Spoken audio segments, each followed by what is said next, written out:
ಕಾರ್ಯಕ್ರಮ ಭಾರತೀಯ ಸಂಸ್ಕೃತಿ ಮತ್ತು ಪಾಶ್ಚಾತ್ಯ ಸಂಸ್ಕೃತಿ. ಅದರಲ್ಲಿ ಅವರ ಏನು ಡಿಫ್ರೆನ್ಸಿಯೇಷನ್ ನಾವು ಹೆಚ್ಚು ಮತ್ತು ಫಾರಿನವ್ರು ಹೆಚ್ಚು ಅಂದರೆ ಎಸ್ಪೆಷಲಿ ಕಲ್ಚರಲ್ ಆಸ್ಪೆಕ್ಟ್ ಏನಾಗುತ್ತೆ ಅಂದರೆ ಈ ಪ್ರೋಗ್ರಾಮ್ಸನ್ನು ನಮ್ಮ ರವಿಶಂಕರ್ ಅವರ ಅಧ್ಯಕ್ಷತೆಯಲ್ಲಿ ಈ ಪ್ರೋಗ್ರಾಮ್ ಪೋಸ್ಟ್ ಆಗುತ್ತೆ. ನಾವನ್ನ ವಿದ್ಯಾರ್ಥಿಗಳನ್ನ ಅವ್ರಿಗೆ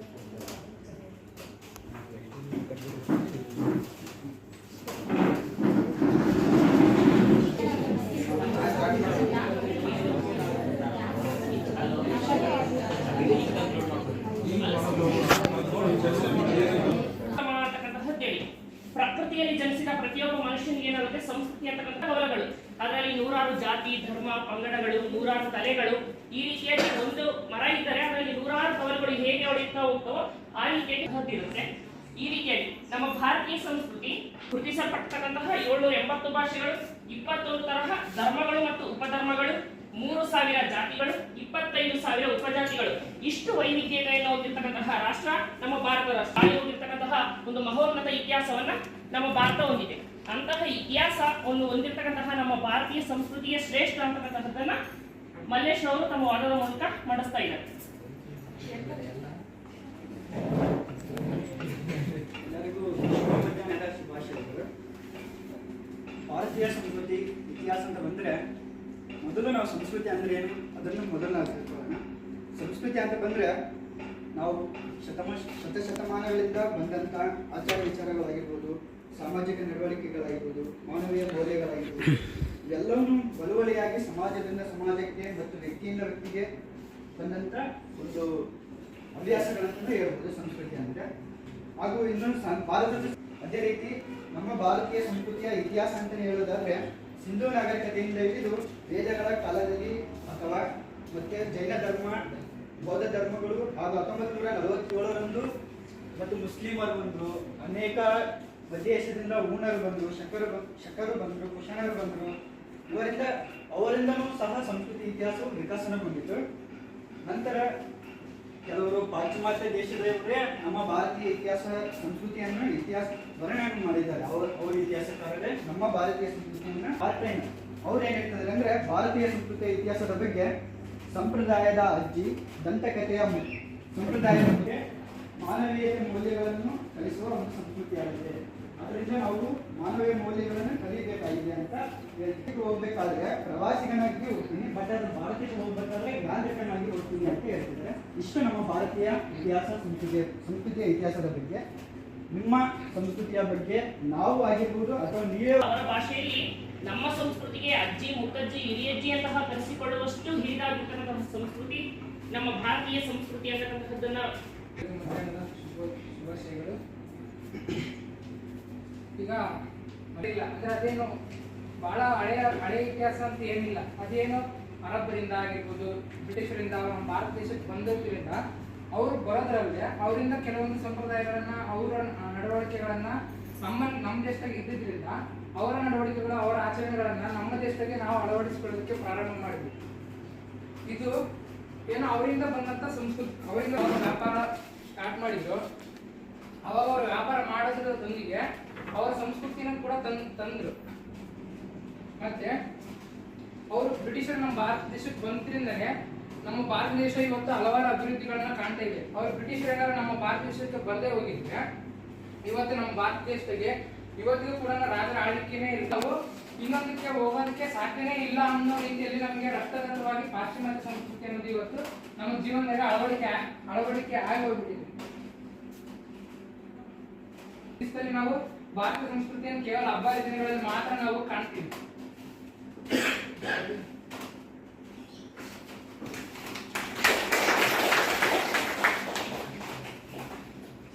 ಪಾಶ್ಚಿಮಾತ್ಯ ಇಲ್ಲದಿದ್ದರೆ ಸಾಧ್ಯವಾಗುತ್ತಿರಲಿಲ್ಲ.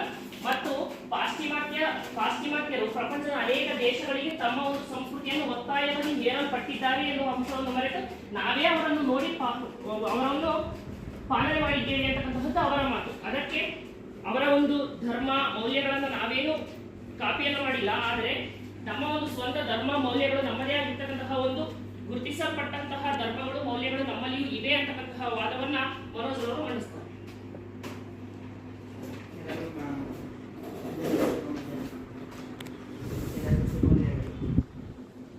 ಇವಾಗ ಧರ್ಮ ಮತ್ತು ಮೌಲ್ಯಗಳ ಬಗ್ಗೆ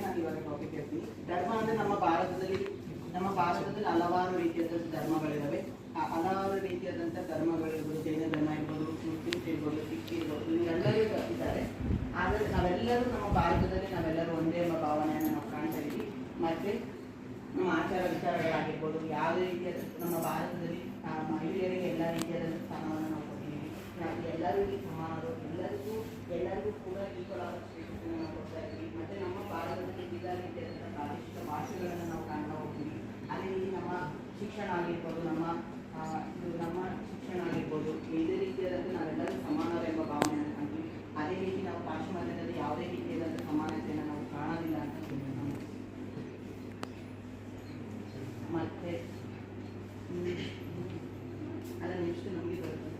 ಅದೇ ರೀತಿಯಾದಂಥ ಆಚರಣೆಗಳಾಗಿರ್ಬೋದು, ನಾವು ವಿವಿಧ ರೀತಿಯಾದಂಥ ಆಚರಣೆಗಳನ್ನು ನಾವು ನೋಡ್ತಾ ಹೋಗ್ತೀವಿ. ಒಂದು ದೇಶದಲ್ಲಿ ಬೇರೆ ಬೇರೆ ರೀತಿಯಾದಂಥ ರಾಷ್ಟ್ರವಾಗಿದೆ, ನಮ್ಮ ಪ್ರಜಾಪ್ರಭುತ್ವ ರಾಷ್ಟ್ರವಾಗಿದೆ. ನಾವೆಲ್ಲರೂ ಒಂದೇ ರೀತಿ ಎಂಬ ಭಾವನೆ ನಾವು ನೋಡ್ತೀವಿ. ಹೇಳ್ತಾ ಹೋಗ್ತಾರೆ ಎಲ್ಲ ರೀತಿಯ ಇವಾಗ ನಾವು ವೋಟ್ ಹಾಕ್ತೀವಲ್ಲ, ಮತದಾನ ಹಾಕ್ತಾರೆ, ನಾವೆಲ್ಲರೂ ಒಂದೇ ಓಟನ್ನು ಹಾಕ್ತಾ ಹೋಗ್ತೀವಿ. ಯಾಕಂದ್ರೆ ನಾವೆಲ್ಲರೂ ಒಂದೇ ಎಂಬ ಭಾವನೆಯನ್ನು ನಾವು ಕಾಣ್ತೀವಿ. ಅದೇ ರೀತಿ ನಾವು ಸಂವಿಧಾನದಲ್ಲಿ ಹಕ್ಕುಗಳನ್ನು ನಾವು ಕಾಣ್ತಾ ಹೋಗ್ತೀವಿ. ಯಾವ ರೀತಿ ಮಾನವ ಹಕ್ಕು ಆಗಿರ್ಬೋದು, ಸ್ವತಂತ್ರ ಹಕ್ಕು, ಈ ರೀತಿಯಾದಂಥ ನಾವು ಹಕ್ಕುಗಳನ್ನು ಕಾಣ್ತಾ ಹೋಗ್ತೀವಿ. ಈ ಥರ ಏನು ಆಡಳಿತವನ್ನು ನಡೆಸ್ತಾರ ಅದ್ರ ಮೇಲೆ ಅವರು ಏನಾಗುತ್ತೆ ಪ್ರಭಾವ ಬೀರುತ್ತೆ. ಆದರೆ ನಮ್ಮ ದೇಶದಲ್ಲಿ ಆ ರೀತಿ ಇಲ್ಲ. ಎಲ್ಲರಿಗೂ ಕೂಡ ಏನಾಗಿದೆ ಅಂದರೆ ಎಲ್ಲ ರೀತಿಯಾದಂಥ ಅವಕಾಶಗಳನ್ನು ಕೊಡ್ತಾ ಹೋಗ್ತಾ ಇದ್ದಾರೆ. ಮತ್ತು ಈ ರೀತಿಯಾಗಿ ನಾನು ಹೇಳ್ತಾ ಹೋಗ್ತೇನೆ. ಅವರ ವಾದದಲ್ಲಿ ಹೇಳ್ತಾ ಇದ್ದಾರೆ, ಪಾಶ್ಚಿಮಾತ್ಯರದ್ದು ಒಂದೇ ನೀತಿ ಒಂದೇ ಧರ್ಮ, ಆದರೆ ನಮ್ಮದಲ್ಲಿ ಆ ಥರ ಇಲ್ಲ. ಧರ್ಮದಲ್ಲಿ ಮೌಲ್ಯಗಳಲ್ಲಿ ವೈವಿಧ್ಯತೆ ಇದೆ. ನಮ್ಮಲ್ಲಿ ಹಿಂದೂ ಧರ್ಮವಷ್ಟೇ ಅಲ್ಲ, ಹಿಂದೂ ಧರ್ಮದಲ್ಲಿ ಇರ್ತಕ್ಕಂತಹ ಒಂದು ಪಾಲನೆಗಳು, ನಿಯಮಗಳು ಬೇಡದಲ್ಲಿ ಜೈನ ಧರ್ಮ ಹುಟ್ಟಿಕೊಳ್ತು, ಬೌದ್ಧ ಧರ್ಮ ಹುಟ್ಟಿಕೊಳ್ತು, ಸಿಖ್ ಧರ್ಮ ಹುಟ್ಟಿಕೊಳ್ತು, ಶರಣ ಸಂಸ್ಕೃತಿ ಹುಟ್ಟಿಕೊಳ್ತು. ಈ ರೀತಿಯಾಗಿ ವಿವಿಧ ಸಹ ಬಂದಿದ್ದಾರೆ. ಯಾವ ರೀತಿ ಅಂದ್ರೆ ಅಲ್ಲ ಅಂತ ಚೀರ್ತೀರಿ ಯಾಕೋ ಅಲ್ಲ ಕಿವುಡ, ದರೆಯ ಮೇಲಿನ ಗಾಮ ಕಲ್ಯಾಣ, ದೊರೆ ಬಸವನ ಭೇಟಿನ ಫಾತಿಮಾ ಅಂತ. ಈ ರೀತಿಯಾಗಿ ನಮ್ಮ ಧರ್ಮದ ಮೌಲ್ಯಗಳನ್ನು ನೋಡಿ ಬೆರಗಾಗಿ ಪರಧರ್ಮೀಯರು ನಮಗೆ ಬೆರಗಾಗಿ ನಮ್ಮ ಮೌಲ್ಯಗಳನ್ನ ಪಾಲಿಸುವ ಮಷ್ಟಿಗೆ ನಮ್ಮ ಒಂದು ಧರ್ಮದ ನೀತಿಗಳು, ಮೌಲ್ಯಗಳು ಅವರ ಮೇಲೆ ಪ್ರಭಾವ ಬೀರಿದೆ ಅಂತಕ್ಕಂಥದ್ದು ಮನೋಜ್ ಅವರ ವಾದ. ಆ ವಾದಕ್ಕೆ ಪ್ರತಿವಾದವನ್ನ ಶಿಲಾ ಸಂಗೀತವು ಮಂಡಿಸ್ತಾರೆ.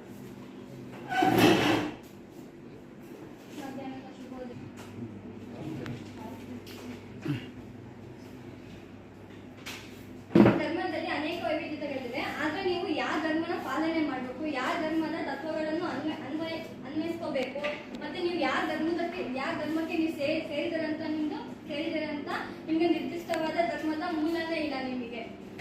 ಮತ್ತೆ ನೀವೇನಿದೆ ಫಸ್ಟ್ ಹಿಂದೂ ಧರ್ಮ ಅಂತ ಹೇಳ್ತಾ ಬಂದ್ರಿ. ಆಮೇಲೆ ಸನಾತನ ಧರ್ಮ ಅಂತಂದ್ರೆ ಹಿಂದೂ ಧರ್ಮದಲ್ಲಿ ನಿಮ್ಮ ಹಿಂದೂ ಧರ್ಮದಲ್ಲಿ ಅಹಿಂಸೆಗಳನ್ನು ಸಹಿಸಲಾರದೆ ಬೌದ್ಧ ಧರ್ಮ ಉಟ್ಕೊಂಡು, ಜೈನ ಧರ್ಮ ಉಟ್ಕೊಂಡು, ಸಿಖ್ ಧರ್ಮ ಉಟ್ಕೊಂಡು, ಅದೇ ರೀತಿಯಲ್ಲಿ ನಿಮ್ಮಲ್ಲೇ ನಿಮಗೆ ಅನುಸರಿಸಲಾಗದಂತಹ ಕಟ್ಟುಪಾಡುಗಳು, ಮೂಢನಂಬಿಕೆಗಳು ಅಥವಾ ಅಹಿಂಸಾತ್ಮಕ ಚಟುವಟಿಕೆಗಳು ನಿಮ್ಮ ಧರ್ಮದಲ್ಲೇ ಉಟ್ಕೊಂಡಿದ್ದು. ಮತ್ತೆ ನಿಮ್ಮ ಧರ್ಮದಲ್ಲಿ ವೇದ ಇದೆ, ಉಪನಿಷತ್ತುಗಳಿದೆ, ಮತ್ತೆ ಪುರಾಣಗಳಿವೆಲ್ಲವೂ ಸಹಿತ ನಿಮ್ಮ ಧರ್ಮದಲ್ಲಿದೆ. ಅದೇ ನಿಮ್ಮ ಧರ್ಮದಲ್ಲೇ ಇರುವಂತಹ ಅಲ್ಲಮ್ಮ ಪ್ರಭು ಬಸವಣ್ಣವರು ಒಂದು ವಚನ ಹೇಳ್ತಾ ಹೋಗ್ತಾರೆ. ವೇದ ಎಂಬುದು ಓದಿಗನ ಮಾತು, ಶಾಸ್ತ್ರ ಎಂಬುದು ಭಕ್ತಿ ಎಂಬುದು ತುರಂಬ ಲಾಭ. ಮೇಲೆ ಸಿಟಿಗಳಲ್ಲಿ ಒಂದೊಂದು ಏರಿಯಾದಲ್ಲಿ ಅಥವಾ ಒಂದೊಂದು ಬೀದಿಯಲ್ಲಿ ಒಂದು ವೃದ್ಧಾಶ್ರಮಗಳಾಗಿದ್ದಾವೆ. ಈಗ ತಾಯಿಗೆ ತಂದೆಗೆ ಇಬ್ರು ಮಕ್ಕಳಿದ್ದಂತೆ ತಂದೆ ನೋಡ್ಕೊಂಡಂತ ತಾಯಿ ಅಣ್ಣ ನೋಡ್ಕೊಂಡಂತ ತಮ್ಮ ನೋಡ್ಕೊಂಡಂತ ಅಮ್ಮ ಇವಾಗ ಜಗಳ ಮಾಡಿ ತಂದೆ ತಾಯಿಗಳನ್ನ ಮನೆಯಿಂದ ಹೊರ ಹಾಕಿದ್ದಾರೆ. ಅವರು ಸಮೇತ ವೃದ್ಧಾಶ್ರಮಕ್ಕೆ ಹೋಗಿ ಇದಾಗಿ ಹೆಣ್ಣನ್ನ ನೋಡ್ತಿದ್ದಾರೆ. ಮತ್ತೆ ಹೆಣ್ಣು ಅನ್ನಿಸೋದು ಒಂದು ಹೆರಿಗೆ ಯಂತ್ರ ತರ ಮಾಡಿದ್ದಾರೆ. ಸೊ 4 ಗೋಡೆ ಮಧ್ಯದಲ್ಲಿ ಮಾತ್ರ ಹೆಣ್ಣಿರ್ಬೇಕಂತಂದು ನಿಮ್ಮದೇ. ಹೆಣ್ಣೇನಾದ್ರೂ ಹೊರಗಡೆ ಹೋಗಿ ಸಾಧನೆ ಮಾಡೋಕೆ ಅದಕ್ಕೆ ಸಮಾಜದಲ್ಲಿ ನೂರಾರು ಮಾತಾಡ್ತವೆ ನಿಮ್ಮ ಧರ್ಮದಲ್ಲಿ. ಓಕೆನಾ? ನೆಕ್ಸ್ಟ್ ಮುಟ್ಟವೆಲ್ಲದವರು. ಕುಟುಂಬ ವ್ಯವಸ್ಥೆ ನೋಡ್ಬೇಕು. ನಮ್ಮಲ್ಲಿ ಎಷ್ಟು ವೈವಿಧ್ಯತೆಗಳು, ಅಪ್ಪ ಅಣ್ಣ ತಮ್ಮ ಎಷ್ಟು ಸಂಬಂಧಗಳು. ಆದ್ರೆ ನಿಮ್ಮಲ್ಲಿ ಆ ರೀತಿ ಇಲ್ಲ. ಆಂಟಿ ಅಂಕಲ್, ಬ್ರದರ್ ಸಿಸ್ಟರ್ ಅಂತ ಅಲ್ಲಿಗೆ ಮುಗಿಯಿತು ನಿಮ್ಮ ಕುಟುಂಬದ ಸಂಬಂಧಗಳು ಅಂತದನ್ನ ಹೇಳಕ್ ಬರ್ತಾ ಇದ್ದಾರೆ ಬಿದ್ದವರು. ಕುಟುಂಬ ಅಂದ್ರೆ ಎಲ್ಲರೂ ನಾವು ಪರ್ಟಿಕ್ಯುಲರ್ ಆಗಿ ಅವರ ದೊಡ್ಡಪ್ಪ ಅಂದ್ರೆ ದೊಡ್ಡಪ್ಪ ಅನ್ಬೋದು, ಮತ್ತೆ ಚಿಕ್ಕಪ್ಪ ಅಂದ್ರೆ ಚಿಕ್ಕಪ್ಪ ಅಂತಾನೆ ನಾವು ಹೇಳ್ತಾ ಇರ್ತೀವಿ. ಆದ್ರೆ ನಿಮ್ಮಲ್ಲಿ ಬರೀ ಎಲ್ಲರಿಗೂ ಅಂಕಲ್ ಆಂಟಿ ಅಂತ ಕರಿತೀವಿ. ನೀವು ಸಂಬಂಧಿಗಳಿಗೆ ಅಷ್ಟು ಬೆಲೆ ಕೊಡಲ್ಲ, ಆದ್ರೆ ನಾವು ಎಲ್ಲ ಸಂಬಂಧಿಗಳಿಗೂ ಅಷ್ಟೇ ಬೆಲೆ ಕೊಡ್ತೀವಿ. ಮತ್ತೆ ನಮ್ಮಲ್ಲಿ ಕಷ್ಟ ಅಂತ ಬಂದಾಗ ನಾವು ಎಲ್ಲರ ಜೊತೆಗೂ ಹಂಚ್ಕೊಳ್ತೀವಿ. ಆದ್ರೆ ನಿಮ್ಮಲ್ಲಿ ನೀವೇ ಆ ಕಷ್ಟನ ನನ್ಕೊಂತ ಹೋಗ್ತೀರಾ. ಅದೇ ವಿವಾಹ ಅಂತ ಲಿವಿಂಗ್ ರಿಲೇಶನ್ಶಿಪ್ ಅಲ್ಲೇ ಇರ್ತೀರಾ. ಆದ್ರೆ ಮದುವೆ ಯಾವಾಗ ಬೇಕಾದ್ರೆ ಆಗ್ಬೋದು. ಎಷ್ಟು ಒಂದು ಪ್ರಭಾವ ಬೀರಿದೆ ಅಂದ್ರೆ ಇದಕ್ಕೊಂದು ಚಿತ್ರ ಇದೆ. ಪತಿಭಕ್ತಿಯಲ್ಲಿ ಗಾಂಧಾರಿಗಿಂತ ಇವಳೇನು ಕಮ್ಮಿ ಹೇಳಿ, ಪತಿಭಕ್ತಿಯಲ್ಲಿ ಗಾಂಧಾರಿಗಿಂತ ಇವಳೇನು ಕಮ್ಮಿ ಹೇಳಿ, ಗಂಡನಿಗಿಲ್ಲದ್ದು ತನಗೂ ಬೇಡವೆಂದು ಕೆತ್ತು ಇರಿಸಿದ್ದಾಳೆ ತಾಳಿ ಅಂತ. ನೀವು ಪಾಶ್ಚಿಮಾತ್ಯ ಸಂಸ್ಕೃತಿಯಿಂದ ಅಷ್ಟೊಂದು ಪ್ರಭಾವ ಬೀರಿದೆ. ನಮ್ಮಲ್ಲಿಯೂ ಸಹ ಕುಟುಂಬಗಳು ವಿವಾಹಗಳಿಗೆ ಅದರದ್ದೇ ಆಗಿರ್ತಕ್ಕಂತಹ ಅರ್ಥಪೂರ್ಣ ವೈಖರಿಗಳಿವೆ ಅಂತಕ್ಕಂತಹ ವಾದವನ್ನು ಮಂಡಿಸ್ತಾ ಇದ್ದಾರೆ ಶಾಜಿ ಅವರು. ಕುಟುಂಬದಲ್ಲಿ ನಮ್ಮ ಕುಟುಂಬದಲ್ಲಿ ಜಾಯಿಂಟ್ ಫ್ಯಾಮಿಲಿ ಇರ್ತಾರೆ, ಹೊಂದಾಣಿಕೆ ಆಗ್ತೀವಿ ಅಂತ ಹೇಳಿದ್ವಿ. ಬಟ್ ಹಿಂದೆ ಸಂಸ್ಕೃತ ಶ್ಲೋಕ ಹೇಳಿದೆ, ಅಂದ್ರೆ ಎತ್ರ ನಾರಿ ಯಾತ್ರು ಅವ್ರು ಹೇಳಿದ್ರು. ಬಟ್ ನಾನು ಅದನ್ನು ಪೂರ್ತಿ ಮಾಡ್ತೀನಿ. ಎತ್ರ ನಾರಿ ಯಾತ್ರು ಪೂಜೆ ಆಗ್ತೆ ತತ್ರ ರಾಮಂತೆ ತತ್ರ ದೇವತಾ ಎತ್ರಾಸ್ತು. ಬಟ್ ಅದೇ ಹೆಣ್ಣಿಗೆ ಅಪಾರ್ಚುನಿಟಿ ಕೊಡೋದು ಬಂದ ಟೈಮಲ್ಲಿ ಅವಾಗ ನೀವು ಕೊಡೋಲ್ಲ. ಹೇಗೆ ಅಂದರೆ ನಮ್ಮದ್ರಲ್ಲಿ ಅಪಾರ್ಚುನಿಟೀಸ್ನ ಕೊಡ್ತಾರೆ. ನಮ್ಮ ಕುಟುಂಬದಲ್ಲಿ ನೀವು ಹೇಳಿ ಅಣ್ಣ ತಂಗಿಯರು ಅಕ್ಕ ತಂಗಿಯರು ಜಾಸ್ತಿ ಜನ ಇರ್ತಾರೆ ಅಂತ. ಬಟ್ ನಮ್ಮಲ್ಲಿ ಆ ಪೇರೆಂಟ್ಸ್ ಇದ್ರೂ ಕೂಡ ನಮ್ಮಲ್ಲಿ ಅಪಾರ್ಚುನಿಟಿ ಅಷ್ಟೇ ನೀವು ಕೇಳಬೇಕಾಗ್ತದೆ ಆಯ್ತಾ. ಮತ್ತೆ ಏನಾಗುತ್ತೆ, ಕುಟುಂಬದಲ್ಲಿ ಇರೋದು ಒಬ್ಬನೇ ಹೆಚ್ಚು ಆಯ್ತಾ. ಎಲ್ಲರಿಗೆ ಜಾಯಿಂಟ್ ಫ್ಯಾಮಿಲಿ ಇರುತ್ತಲ್ಲ, ಕುಟುಂಬದಲ್ಲಿ ಅವ್ರಿಗೆ ಕಾಸ್ಟ್ ಜಾಸ್ತಿ ಆಗುತ್ತೆ. ಅಂದರೆ ಎಲ್ಲಾದ್ರೂ ನೋಡ್ಕೊಬೇಕು, ನಾವು ಒಂದೇ ನೋಡ್ಕೊಬೇಕಲ್ಲ. ಅದಕ್ಕೆ ಅವ್ರ ಎಕ್ಸ್ಪೆನ್ಸಸ್ ನಿಮಗೆ ಬೇರೆ ಪ್ರಿಫರೆನ್ಸ್ ಇರ್ತದೆ, ಅವ್ರಿಗೆ ಬೇರೆ ಇರ್ತದೆ, ಅವ್ರಿಗೆಲ್ಲ ಕೊಡಬೇಕಾಗುತ್ತೆ. ಬಟ್ ನಮ್ಮದ್ರಲ್ಲಿ ಆ ಥರ ಇರೋಲ್ಲ. ನಾವು ಜಸ್ಟ್ ದುಡಿಯೋಕ್ಕಾಗ್ತಿರೋದು ನಮಗೆ ಇವಾಗಿರೋ ಜನ್ರೇಷನ್ಗೆ, ಅದಕ್ಕೆ ದುಡಿತಿದ್ವಿ. ಬಟ್ ನಿಮ್ಮದ್ರಲ್ಲಿ ಒಂದು ಹೆಣ್ಣು ಏನಾದರೂ ಕುಕ್ ಮಾಡ್ಬೇಕಂದ್ರೆ ನಮ್ಮ ಅಪ್ಪಾಜಿಗೆ ಏನಿಷ್ಟ, ನಮ್ಮ ಮಮ್ಮಿಗೆ ಏನಿಷ್ಟ, ಮತ್ತೆ ನಮ್ಮ ದೊಡ್ಡಪ್ಪಿಗೆ ಏನಿಷ್ಟ ಅದೆಲ್ಲ ತಿಳ್ಕೊಂಡು ನೀವು ಕುಕ್ ಮಾಡ್ತಾರೆ ಹೆಣ್ಣು. ಬಟ್ ಅವಳಿಗೆ ಏನಿಷ್ಟ ಅಂತ ಯಾವತ್ತೂ ಕೇಳಲ್ಲ ಆಯ್ತಾ. ನಮ್ದ್ರಲ್ಲಿ ನಾವು ಏನು ಇಷ್ಟ ಹೇಳ್ತೀವಿ ಆಯ್ತಾ. ಮತ್ತೆ ಇನ್ನೊಂದು ಹೇಳಿದ್ರೆ ಮತ್ತೆ ಅವಳಿಗೆ ಏನು ಇಷ್ಟ, ಪ್ಯಾಷನ್ ಏನಿದೆ ನಿಮಗೆ. ಇವಾಗ ಸಿಂಗರಲ್ಲಿ ಇದೆ, ಸಿಂಗರಲ್ಲಿ ಹೋಗ್ತೀವಿ ಆಯ್ತಾ. ಎಷ್ಟು ಎಕ್ಸಾಂಪಲ್ ಕೊಡ್ತೀನಿ. ಅವರಿಗೆ ಎಷ್ಟು ಅಪಾರ್ಚುನಿಟಿ 14th ಏಜಲ್ಲಿ ಅವರಿಗೆ ಅಪಾರ್ಚುನಿಟೀಸ್ ಕೊಟ್ಟಿದ್ದಾರೆ ಆಯ್ತಾ. ಇವಾಗ ಅವರು 14th ಏಜಲ್ಲಿ ಸಿಂಗರ್ ಆಗಿದೆ. ಹಾಗೆ ಥರ ನಮ್ಮದ್ರಲ್ಲಿ ಆ ಥರ ಕಾಣೋದಿಲ್ಲ, ಪೇರೆಂಟ್ಸ್ ಸಪೋರ್ಟ್ ಮಾಡೋದಿಲ್ಲ. ನಿಮಗೆ ಎಲ್ಲ ಒಪಿನಿಯನ್ಸ್ ಹೇಳು, ಅಪ್ಪಾಜಿದು ಪರ್ಮಿಷನ್ಸ್ ಎಲ್ಲ ಪರ್ಮಿಷನ್ಸ್ ಕೇಳಿ ನೀವು ಮಾಡಬೇಕು ಆಯ್ತಾ. ಮತ್ತೆ ಏನಾದರೂ ವಿವಾಹ ಅಂತ ಹೇಳಿದ್ರು. ಇವಾಗ ವಿವಾಹ ಅಂತ ಬಂದಮೇಲೆ ನಿಮ್ಮದಲ್ಲೇ ಜಾಸ್ತಿ ಕಾಣ್ತೀವಿ, ಪಾಪ್ಯುಲೇಷನ್ಸ್ ತುಂಬ ಇದೆ. ಮತ್ತೆ ಚೈಲ್ಡ್ ಮ್ಯಾರಿಡ್ ಆಕ್ಟ್ 2006 ಇಂದ, ಲೇಬರ್ ಆಕ್ಟ್ 1986 ಇಂದ, ಮತ್ತೆ ಸತಿ ಆಕ್ಟ್ 1987 ಇಂದ ನೋಡ್ಕೊಂಡು ಬಂದಿದ್ದೀರಾ ಆಯ್ತಾ. ವಿವಾಹ ಅಂದ್ರೆ ಒಂದು 14 ಏಜ್ಗಿಂತ ಹಿಂದೆನೇ ನಿಮಗೆ ವಿವಾಹ ಮಾಡಿಸ್ಬಿಡ್ತಾರೆ ಆಯ್ತಾ. ನಿಮ್ಗೆ ಪರ್ಮಿಷನ್ ಕೇಳಲ್ಲ ವಿವಾಹ ಮಾಡ್ತಿದ್ದೀರಾ ಅಂತ.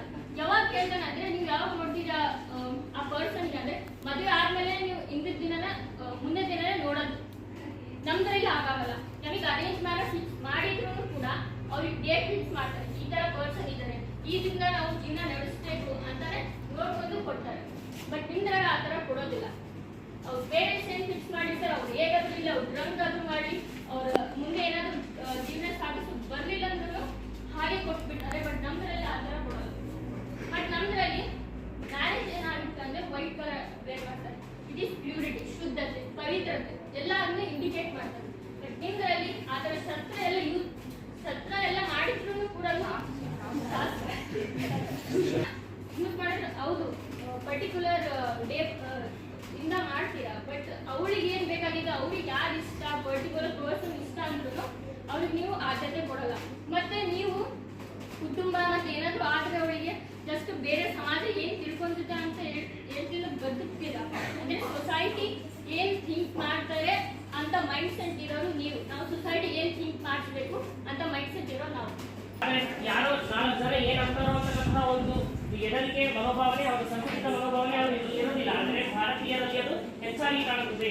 ಅವರ ಕಟ್ಟುಪಾಡುಗಳಲ್ಲೇ ಮಕ್ಕಳನ್ನ ಬೆಳೆಸ್ತಾ ಹೋಗ್ತಾರೆ, ಅವರ ಕಟ್ಟುಪಾಡುಗಳಲ್ಲೇ ವಿವಾಹಗಳು ನಿಶ್ಚಯಗಳು ಆಗ್ತಾ ಹೋಗ್ತವೆ ಅಂತಕ್ಕಂಥದ್ದು ಅವರ ವಾದ. ಆದರೆ ನಮ್ಮ ಸಂಪ್ರದಾಯ ಮತ್ತು ಆಚರಣೆಗಳು ನಿಮಗಿಂತಹ ಬಹಳ ವಿಶೇಷವಾಗಿದೆ. ಅದರ ಒಂದು ವೈವಿಧ್ಯತೆಯನ್ನು ಮತ್ತು ಅದರ ಒಂದು ಮೆರುಗನ್ನು ನಾನು ಹೇಳಿ ಬರ್ತಾ ಇದ್ದೀನಿ ಅಂತ. ವೈಜ್ಞಾನಿಕವಾಗಿ ನಾವು ಯಾವುದೇ ಒತ್ತಡ ಕೇಂದ್ರಗಳಿರ್ತವೆ.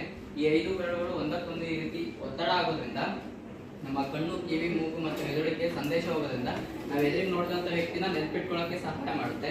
ಮತ್ತು ನಮ್ಮ ಇನ್ನೂ ಸಂಪ್ರದಾಯ ಅಂದರೆ ಇದು ಹಣೆಗೆ ಸಿಂಧೂರ ಇಟ್ಕೊಳೋದು ಮತ್ತು ಮದುವೆ ಆದವರು ಇಲ್ಲಿ ಎಲ್ಲ ಸಿಂಧೂರ ಇಟ್ಕೊಳೋದು ಮುಖ್ಯ ವೈಜ್ಞಾನಿಕ ಕಾರಣ ಅಂದರೆ ಸಿಂಧೂರದಲ್ಲಿ ಪಾದರಸ, ಸ್ವಲ್ಪ ಮಟ್ಟಿಗೆ ಪಾದರಸ ಹಾಕಿರ್ತಾರೆ. ಪಾದರಸ ಅನ್ನೋದು ರಕ್ತನ ಮಧ್ಯ ಸಂಬಂಧ, ಬಾಂಧವ್ಯ ಭಾವನಾತ್ಮಕವಾಗಿ ಬೆರೀತಾ ಹೋಗುತ್ತೆ ಮತ್ತು ಅದರಲ್ಲಿರೋ ಪಾದರಸದ ಗುಣದಿಂದ ಲೈಂಗಿಕ ಆಸಕ್ತಿ ಹೆಚ್ಚಾಗ್ತಾ ಹೋಗುತ್ತೆ ಹೆಣ್ಣಿಗೆ.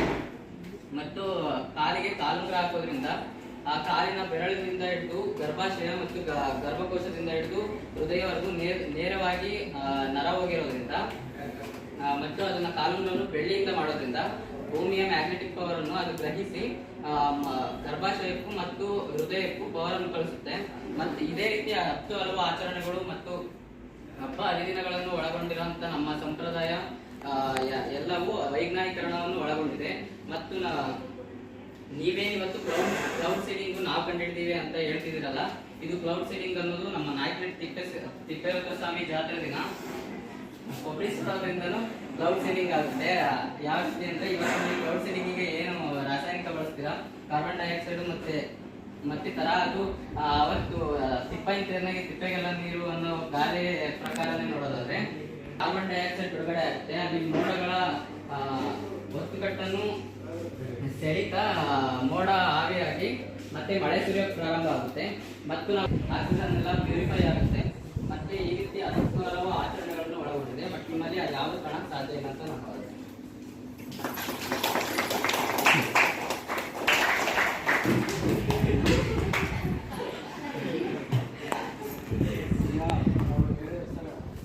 ನಾವು ಈಗಿನ ಕಲ್ಚರಿಗೆ ನಾವು ನಮ್ಮ ಇವರಿಗೆಲ್ಲ ಆದ್ಯತೆ ಕೊಡ್ತೀವಿ. ಮತ್ತು ನಮ್ಮ ಸಂಪ್ರದಾಯ ಆಚರಣೆಗಳು ಅವರು ಆದ್ಯತೆ ಕೊಡೋದ್ರಿಂದ ಅವರು ನಂಬಿರುವಂತಹ ಮೂಢನಂಬಿಕೆಗಳು ಮತ್ತು ಅವರಲ್ಲೇ ಇರುವಂತಹ ಸ್ವಲ್ಪ ಶ್ಲೋಕಗಳು ಮತ್ತು ಅವರಲ್ಲೇ ಹೇಳಿರುವಂತಹ ಅವ್ರ ಕಡೆಯವರೇ ಹೇಳಿರುವಂತಹ ಸ್ವಚ್ಛರ 3 ಲೋಕ ಮುಚ್ಚಾವಪ್ಪ, ವಿರಕ್ತರವುದು ಇವರೇನಪ್ಪ ಮಠದಲ್ಲಿ ಹೇಳ್ತಾ ಬಂದಿದ್ದಾರೆ.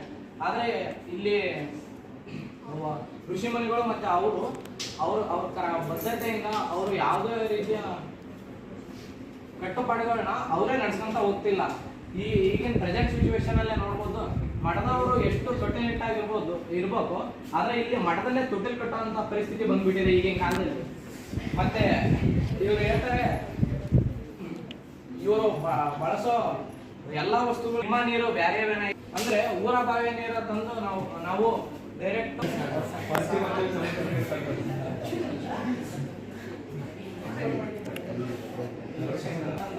ಗೊತ್ತಾಗ್ತಿಲ್ಲ.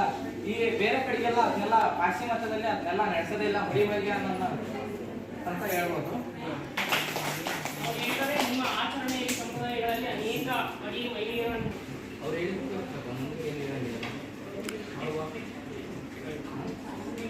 ಇದು ಫಸ್ಟು ವಿಚಾರ ಎಲ್ಲ ನೀವು ಚರ್ಚೆ ಮಾಡ್ತಾ ಇರೋದು ಹರಟೆ ಎಲ್ಲ ಇದು ಹೌದಿಲ್ಲ. ನಮಗೆ ಹರಟೆ ಅಂತ ಅನಿಸಿದ್ರು ಕೂಡ ಇದರಲ್ಲಿರ್ತಕ್ಕಂಥ ಮೌಲ್ಯಗಳು ಹೌದಿಲ್ಲ, ಅದ್ಭುತವಾದಂಥ ವಿಚಾರ ಇಟ್ಕೊಂಡು ನೀವು ಚರ್ಚೆ ಮಾಡ್ತಾ ಇದ್ದೀರಿ. ಆ್ಯಕ್ಚುಲಿ ಹೇಳ್ಬೇಕಂತಂದರೆ ನಾವು ದೊಡ್ಡ ವೇದಿಕೆಯಲ್ಲಿ ಆದಂಥ ಚರ್ಚೆಗಳು ಈ ಎಲ್ಲ ವಿದ್ಯಾರ್ಥಿಗಳನ್ನ ಸೇರಿಸ್ಕೊಂಡು ಈ ಎಲ್ಲ ತರಗತಿಯನ್ನು ಸೇರಿಕೊಂಡು ಮಾಡೋಂಥ ಒಂದು ವಿಚಾರಗಳು. ಯಾಕಂದರೆ ಈ ಭಾರತೀಯ ಸಂಸ್ಕೃತಿ ಶ್ರೇಷ್ಠನೋ ಅಥವಾ ಪಾಶ್ಚಿಮಾತ್ಯ ಸಂಸ್ಕೃತಿ ಶ್ರೇಷ್ಠನೋ ಅನ್ನೋ ಒಂದು ದೊಡ್ಡ ಚರ್ಚೆ ಇಲ್ಲಿ ನಡೀತಾ ಇದೆ ಹರಟೆ ವಿಚಾರದಲ್ಲಿ. ಇವರು ಹೇಳ್ತಿದ್ದಾರೆ ನಮ್ಮ ಭಾರತೀಯ ಸಂಸ್ಕೃತಿನೇ ಶ್ರೇಷ್ಠ ಅಂತ ಹೇಳಿ ಅವ್ರು ಹೇಳಿದ್ರು. ನಮ್ಮ ಕುಟುಂಬ ವ್ಯವಸ್ಥೆ ಇರ್ಬೋದು, ನಮ್ಮ ಮೌಲ್ಯಗಳಿರ್ಬೋದು, ನೈತಿಕ ಮೌಲ್ಯಗಳಿರ್ಬೋದು, ನಾವು ಹೆಣ್ಮಕ್ಳಿಗೆ ಕೊಡ್ತಕ್ಕಂಥ ಒಂದು ಸ್ಥಾನಮಾನಗಳು, ನಮ್ಮ ಆಹಾರ ಪದ್ಧತಿಗಳು ಹೌದಿಲ್ಲ, ನಮ್ಮ ಕೌಟುಂಬಿಕ ವ್ಯವಸ್ಥೆ. ಸೊ ಇವೆಲ್ಲ ವಿಚಾರಗಳು ಎಷ್ಟು ಅನುಚನವಾಗಿ ನಮಗೆ ಬಂದಿದ್ದಾವೆ ವಂಶ ಪಾರಂಪರವಾಗಿ ಮತ್ತು ಇರುವಂತಕ್ಕಂಥ ವಾದವನ್ನು ಇವರು ಮಂಡಿಸ್ತಾರೆ. ನಿಜವಾಗ್ಲೂ ಈಗ ಇಲ್ಲೇ ತನಕ ಅಭಿಪ್ರಾಯಗಳನ್ನು ಮಂಡಿಸ್ತಕ್ಕಂಥ ಎಲ್ಲರೂ ಕೂಡ ಒಳ್ಳೆ ವಾಗ್ಮಿಗಳು ಮತ್ತು ಭಾಳ ಮೌಲ್ಯಯುತ ಭಾಷೆಗಳು, ಹಲವಾರು ಧರ್ಮಗಳು, ಹಲವಾರು ಸಂಸ್ಕೃತಿಗಳು ಇವತ್ತು ಒಂದು ರೀತಿಯಲ್ಲಿ ಗೊಂದಲಗಳನ್ನು ಸೃಷ್ಟಿ ಮಾಡಿಬಿಟ್ಟಿದೆ. ಇವಾಗ ನಮ್ಮಲ್ಲಿ ಹಂಗಿಲ್ಲ. ಈಗ ಮದುವೆ ವಿಚಾರಕ್ಕೆ ಬಂದಾಗ ನಾವು ಇಂಡಿವಿಜುವಲ್ ಆಗಿ ತೀರ್ಮಾನ ತಗೊಂತೀವಿ. ಅಂದರೆ ಇವು ಹುಡುಗಿ ಪರಸ್ಪರ ಚರ್ಚೆ ಮಾಡಿ ಯಾವುದು ಸರಿ ಯಾವ್ದು ತಪ್ಪು ಅಂತ ತೀರ್ಮಾನ ತೆಗೆದುಕೊಳ್ಳೋಕ್ಕೆ ಪಾಶ್ಚಿಮಾತ್ಯ ಸಂಸ್ಕೃತಿಯಲ್ಲಿ ಬೇಕಾದಷ್ಟು ಅವಕಾಶಗಳು ವಿಧವನ್ನು ವಾದವನ್ನು ಮಾಡಿ ನಿಜವಾಗ್ಲೂ ಅದು ಸರ್ ಇದೆ. ಯಾಕಂತಂದ್ರೆ ಇಲ್ಲಿ ಒಬ್ಬ ಹೇಳಿದ್ದು ಕನ್ನಡ ಹಾಕಿರ್ತಕ್ಕಂಥ ಪ್ಯಾಕೇಜ್ ನಮ್ಮ ಸಂಸ್ಕೃತಿ ಅದು ಗುರುಕುಲ ಸಿಸ್ಟಮ್. ಅಲ್ಲಿ ಕೆಲವೇ ವರ್ಗದ ಜನರಿಗೆ ಓದೋಕ್ಕೆ ಅವಕಾಶ ಸಿಗ್ತಾ ಇತ್ತು. ಹೆಣ್ಮಕ್ಳು ಗಂಡ್ಮಕ್ಳು ಕೂತು ಈ ಎಜುಕೇಶನ್ ಸಿಸ್ಟಮ್ ಇರಲಿಲ್ಲ. ಅದನ್ನು ತಂದವರು ಬ್ರಿಟಿಷ್ನವರು, ರಸ್ತೆ ತಂದವರು, ರೈಲ್ವೆ ತಂದವರು, ಸಾರಿಗೆ ವ್ಯವಸ್ಥೆ ತಂದವರು, ಎಷ್ಟು ಯಾವುದು ಆಗಿದೆ ಬದಲಾವಣೆಗಳು, ಬೇಕಾದಷ್ಟು ಬದಲಾವಣೆ. ಸೊ ಅದಿಲ್ಲ ಇಲ್ಲಿ ನಾವು ಇನ್ನೊಂದು ಕಡೆ ಹೇಳಿದ್ರು, ನಾವು ಹಿರಿಯರನ್ನ ಗುರುಗಳನ್ನ ನಾವು ಗೌರವ ಕೊಡ್ತೀವಿ, ತಂದೆ ತಾಯಿಯನ್ನ ನಾವು ಕಾಪಾಡ್ತೀವಿ. ಯಾಕಂದ್ರೆ ಇಲ್ಲಿ ವೃದ್ಧಾಶ್ರಮಗಳು ಇಲ್ಲ ನಮ್ಮಲ್ಲಿ. ಎಲ್ಲಿ ಭಾರತದಲ್ಲಿ ವೃದ್ಧಾಶ್ರಮಗಳ ಸಂಖ್ಯೆ ತುಂಬಾನೇ ಕಡಿಮೆ, ಅದು ಪಾಶ್ಚಾತ್ಯರಿಗೆ ಕಂಪೇರ್ ಮಾಡಿದ್ರೆ. ಅಲ್ಲಿ ಇವತ್ತು ಗಂಡ ಹೆಂಡತಿ ಅಲ್ಲ, ಸಿಂಗಲ್ ಮೆಂಬರ್ ಫ್ಯಾಮಿಲಿಗಳು ಬಂದ್ಬಿಟ್ಟಿದಾವೆ ಅಲ್ಲಿ. ಇಲ್ಲಿ ಅವಿಭಕ್ತ ಕುಟುಂಬಗಳು ಮತ್ತೆ ಅವ್ರನ್ನ ಕನಿಷ್ಠ ಅನ್ನಲ್ಲ, ಮತ್ತೆ ಅದು ಶ್ರೇಷ್ಠ ಅನ್ನಲ್ಲ. ಭಾರತೀಯ ಸಂಸ್ಕೃತಿ ಕನಿಷ್ಠ ಅನ್ನಲ್ಲ. ನಮ್ಮಲ್ಲಿ ಕೂಡ ಭಾರತೀಯ ಸಂಸ್ಕೃತಿನಲ್ಲಿ ವ್ಯತ್ಯಾಸಗಳು. ಇಂಥ ವಿಚಾರಗಳು ಮತ್ತೆ ಮತ್ತೆ ಚರ್ಚೆ ಆಗಲಿ ಮುಂದಿನ ದಿನಗಳಲ್ಲಿ. ಇವು ನಮ್ಮ ರವಿಶಂಕರ್ ನೋಡಿದ್ರೆ ನಮ್ಮ ಅಟೆಕ್ ಅನಿಸ್ತಾ ಇದೆ ನನಗೆ. ಯಾಕಂದ್ರೆ ಅವ್ರು ಕನ್ಕ್ಲೂಡ್ ಮಾಡ್ತಾ ಇದ್ದಾರೆ ಅಷ್ಟು ಚೆನ್ನಾಗಿ ಅವ್ರು ಮಾಡ್ತಾ ಇದ್ದಾರೆ. ನಾನು ಹೇಳ್ತಾ ನನಗೆ ಕುಂತ್ಕೊಂಡು ಅವರು ಈಗ ನನ್ನ ಕರೆಸಿದ್ರು, ಸಾರಿ ಸರ್ ಅಂತ ನಾನು ಬರೋಕ್ಕಾಗಲ್ಲ ಆದರೆ ಇದು ಮಿಸ್ ಮಾಡ್ಕೊಂಡ್ಬಿಡ್ತಿದ್ದೆ ನಾನು. ನಿಜವಾಗ್ಲೂ ಇದು ಬರ್ದಂಗಿದ್ರೆ ಎಷ್ಟೋ ವಿಚಾರಗಳು ನಿಮ್ಮ ಕಡೆಯಿಂದ ತಿಳ್ಕೊಳ್ಳೋದು, ಎಷ್ಟೋ ವಿಚಾರಗಳು ನಾನು ಮಿಸ್ ಮಾಡ್ಕೊಳ್ತಾ ಇದ್ದೆ. ಇಂಥ ಒಳ್ಳೆ ವಿಚಾರಗಳು ನಿಮ್ಮನ್ನು ತಿಳಿಸಿದ್ರೆ ಮತ್ತು ನಿಮ್ಮಲ್ಲೇ ಒಳ್ಳೆ ಚರ್ಚೆ ಮಾಡಿ ಈ ಕಾರ್ಯಕ್ರಮ ಯಶಸ್ವಿ ಆಗಲಿ ಅಂತ ಮೌಲ್ಯಗಳು ಇದೆ ಎಂದು ಹೇಳಿದ ಸಮಾಜ ಆಹಾರದಲ್ಲಿ ಹೆಚ್ಚು ಪ್ರಾಮುಖ್ಯತೆ ಮತ್ತು ಬೆಲೆನ ಕೊಡ್ತಾ ಹೋಗ್ತದೆ. ಏಕೆಂತಂದ್ರೆ ಇಂದಿನ ವರ್ಷಗಳಿಂದ ನಾವು ಯಾವ ರೀತಿ ಆದ್ರೂ ಬಟ್ಟೆ ಹಾಕ್ಬೋದು ಅಂತ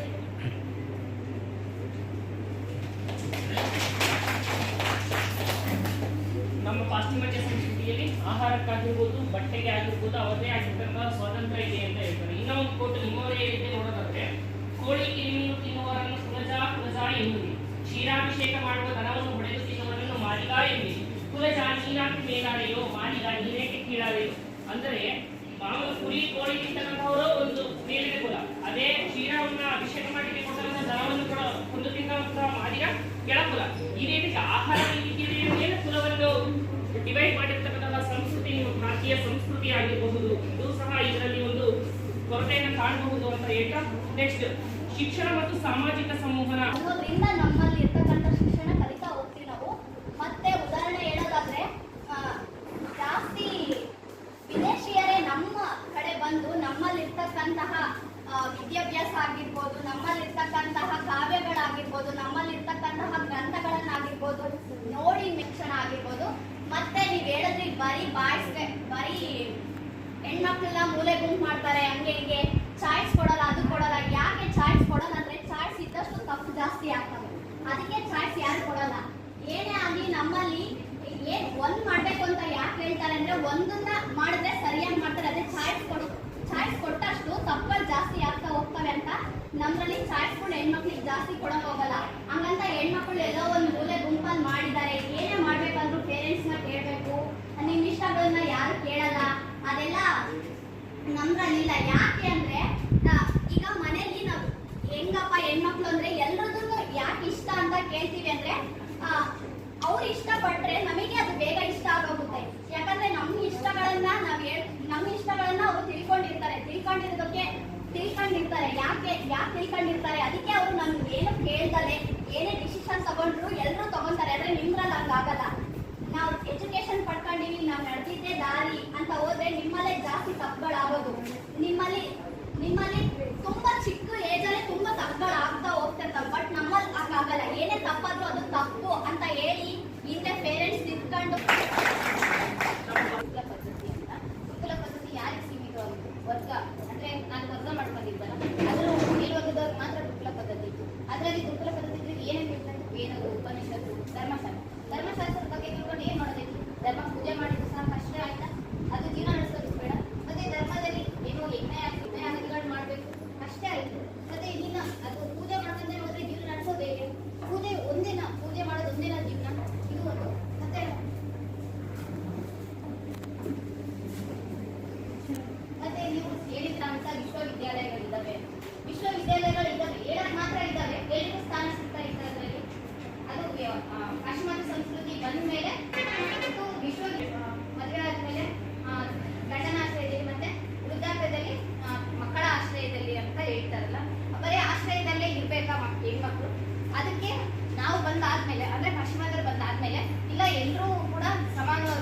ಅವರಿಗೆ ಕೂಡ ಶಿಕ್ಷಣ ಕೊಡಬೇಕು ಅನ್ನೋದು ನಾವು ಕೊಡ್ತೀವಿ.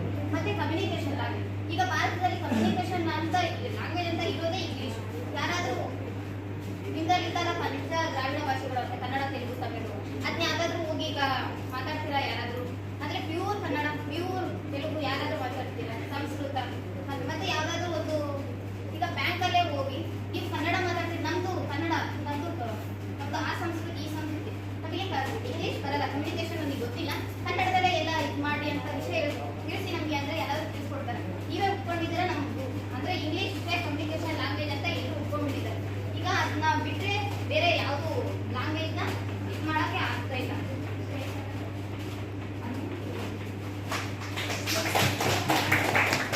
ಮಕ್ಕಳಿಗೆ ಮೊದಲು ಮಾನವತೆ ಕಲಿಸಿ, ಮಾಧ್ಯಮದ ಶಿಕ್ಷಣಕ್ಕೆ ನಂತರ ಕಳಿಸಿ, ಕಾಲೇಜು ಶಿಕ್ಷಣ ಮರ್ಯಾದೆ ಕೊಟ್ಟಂತ ಸಂಸ್ಕೃತಿ ನಮ್ಮ ದೇಶದಲ್ಲಿ ಇತ್ತು. ಆದರೆ ಇಂದು ನಾನು ಅಲ್ಲಿ ಉಳಿಸೋ ಮಟ್ಟಿಗಾದ್ರೂ ಅಲ್ಲಿ ಸಂಸ್ಕೃತಿ ಕೊಡ್ರಪ್ಪ ಅಂತ ಈ ಪಾಶ್ಚಿಮಾತ್ಯ ಸಂಸ್ಕೃತಿ ಬಂದ ಮೇಲೆ ಒಬ್ಬ ಕಾಲೇಜ್ ಮಾಸ್ಟರ್ ಬರೆಯಂತಹ ಪರಿಸ್ಥಿತಿಯಾಗಿದೆ. ನೆಕ್ಸ್ಟ್, ನಮ್ಮ ದೇಶದಲ್ಲಿನ ಆರೋಗ್ಯ ವ್ಯವಸ್ಥೆ ಮತ್ತು ಜೀವನ ಶೈಲಿಯ ಬಗ್ಗೆ ತಮ್ಮ ವಾದದಲ್ಲಿ ಮಂಡಿಸಲಿಕ್ಕೆ ಬರ್ತಾ ಇದ್ದಾರೆ ರುಕ್ಮಿಣಿಯವರು.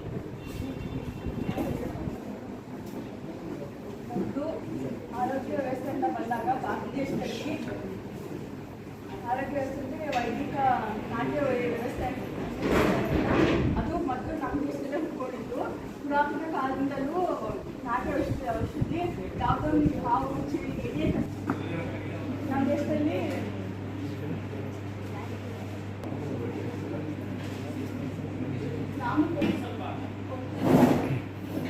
ಆರೋಗ್ಯ ವ್ಯವಸ್ಥೆ ನಮ್ಮ ಭಾರತ ದೇಶದಲ್ಲಿ ನಮ್ಮ ದೇಶದಲ್ಲಿ ಹೋಗಿ ನಾಟ್ಯ ಔಷಧಿನ ಅವ್ರಿಗೆ ಹೇಳ್ಕೊಟ್ಟು ಅಲ್ಲಿ ಜನರನ್ನ ಕಾಪಾಡ್ತಾರೆ. ಅದು ಕಾಪಾಡಿದ್ಮೇಲೆ ಅವ್ರ ವಿದೇಶಿಗರು ಅದನ್ನ ಸ್ಪಂದಿಸದೆ ಅವ್ರನ್ನ ಸಾಯಿಸ್ತಾರೆ. ಬಟ್ ಅದನ್ನ ನಮ್ಮ ದೇಶ ಒಪ್ಕೊಳ್ಳೋದಿಲ್ಲ. ಅದನ್ನ ಸಮರ್ಥನೆ ಮಾಡ್ಕೊಳ್ಳದೆ ನಮ್ಮ ದೇಶದಲ್ಲಿ ಅಂದರೆ ಬೇರೆ ದೇಶದಿಂದ ಕೊರೋನಾ ಟೈಮಲ್ಲಿ ಬೇರೆ ದೇಶದಲ್ಲಿ ನಮ್ಮ ದೇಶದ ಮೇಲೆ ಇದು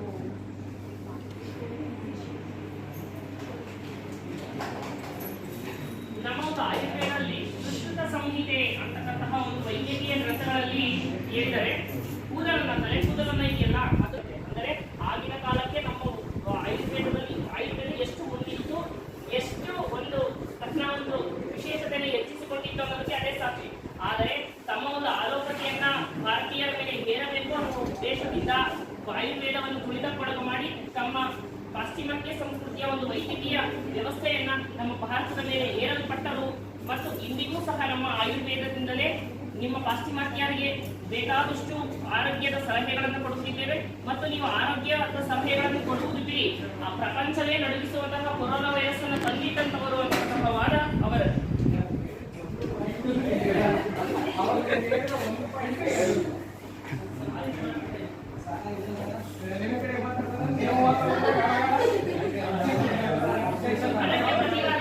ನಿಮ್ಮ ಪ್ರತಿವಾದವೇನು? ಆರೋಗ್ಯ ವ್ಯವಸ್ಥೆಗೆ ಕೋವಿಡ್ ಬಂತಂತ, ಬಟ್ ನಮ್ಮ ದೇಶದಾಗೆ ಅದು ಮಾಡೋಕ್ಕೆ ನಿರಂತರ ಮಾಡೋಕ್ಕೆ ಆಗಲಿಲ್ಲ. ಮತ್ತು ಅದೇ ಚೀನಾದಾಗ ಆದರೆ ಅದಕ್ಕೋಸ್ಕರ ಒಂದು ಸ್ಕೀಮ್ ಯೂಸ್ ಅಂತಾರೆ. ಮತ್ತು ಎಲ್ಲ ಲಾಕ್ಡೌನ್ ಮಾಡ್ಕೊಂಡು ಅಷ್ಟೆಲ್ಲ ಹುಟ್ಟಿದ್ವಿ. ಬಟ್ ಅದು ರಿಲ್ಯಾಕ್ಸೇಷನ್ ಕ್ಯಾನ್ಸರ್ ಅಂತ ಬಂತು. ಕ್ಯಾನ್ಸರ್ ಇಟ್ಟು ನಮ್ಮ ದೇಶಕ್ಕೆ ಆರೋಗ್ಯದಾಗೆ ಮತ್ತು ವೆಸ್ಟರ್ನ್ ಇಂಡಿಯನ್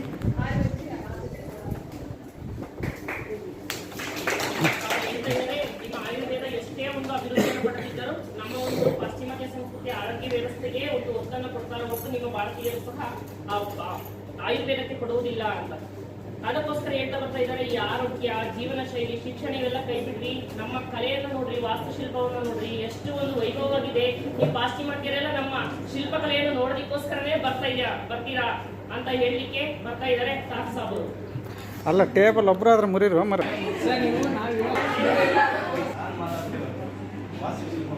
ವಾಸ್ತುಶಿಲ್ಪ ನಿಮ್ಮ ಹಳ್ಳಿಗಳಲ್ಲಿ ಬೇರೆ ವಾಸ್ತುಶಿಲ್ಪ ಅಂದರೆ ಕಲೆ ಮತ್ತು ವಾಸ್ತುಶಿಲ್ಪ. ಕಲೆ ಅಂದರೆ ಅಲ್ಲೇ ಬರ್ತದೆ.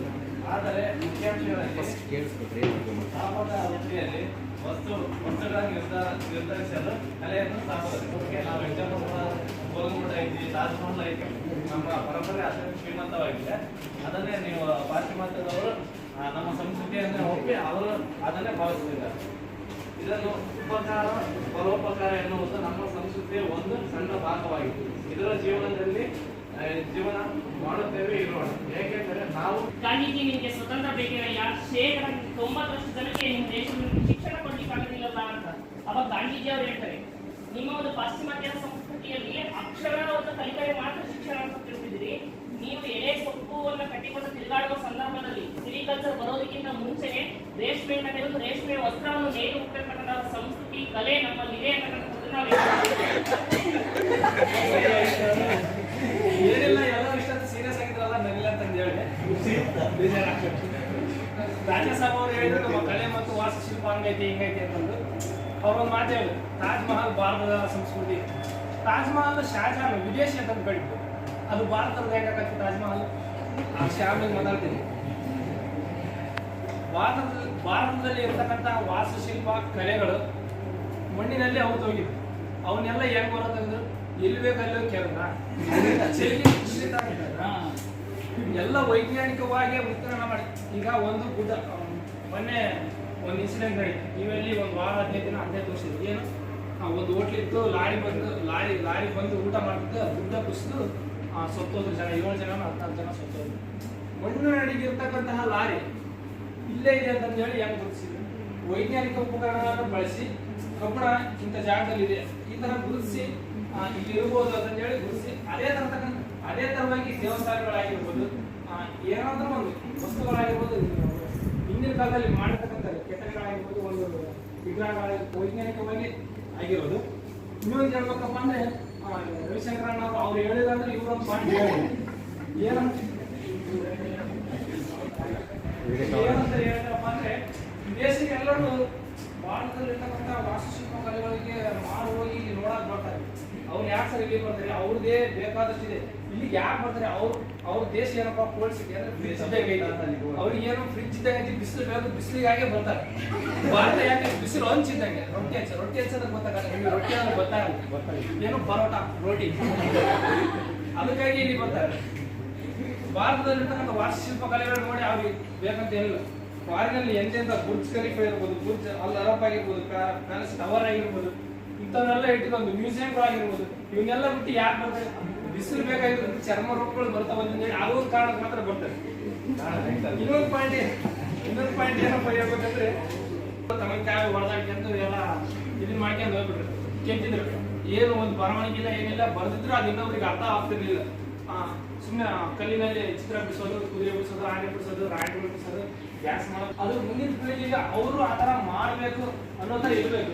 ಅದು ನೋಡಿದ್ರೆ ಕಲ್ಲಿನಲ್ಲಿ ಕೆತ್ತೋಗ್ಬಿಟ್ರೆ ಆ ಥರ ಯಾರು ಕೆತ್ತಕ್ಕಾಗೋದಿಲ್ಲ. ಆರ್ಟಿಫಿಷಿಯಲ್ ಇಂಟೆಲಿಜೆನ್ಸ್ ಈಗ ಅಪ್ಡೇಟ್ ಆಗ್ತಾ ಇದೆ, ಮಾಡಬೇಕು. ದೇವಸ್ಥಾನದ ಉದಾಹರಣೆ ನಿಮ್ಮ ದೇಶದಲ್ಲಿ ಉದಾಹರಣೆ ನಾವು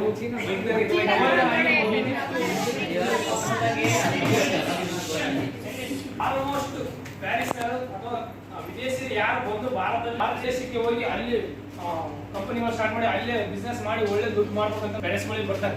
ನಮ್ಮ ಕನ್ನಡ ಬಿಳಿ ಪಂಚಿ ಬಿಳಿ ಶರ್ಟ್, ನಿಮ್ಮ ಐಡಿ ಕಾರ್ಡ್ ಆಗಿರ್ತಕ್ಕಂಥದ್ದು ಏನು ಇಂಗ್ಲಿಷ್ ಪದ, ಇಂಗ್ಲಿಷ್ ಪದಗಳು ಬಂದು ಇವರು ಬ್ರದರ್ ಹೇಳಿದ್ರು ಏನಂತ ಹೇಳಿದ್ರೆ ಕ್ಲೌಡ್ ಶೇಡಿಂಗ್ ಅಂದ್ರೆ ಕನ್ನಡದಲ್ಲಿ ಸರ್ ಕ್ಲೌಡ್ ಶೇಡಿಂಗ್ ಅಂದ್ರೆ ಇಂಗ್ಲಿಷ್ ಪದಗಳು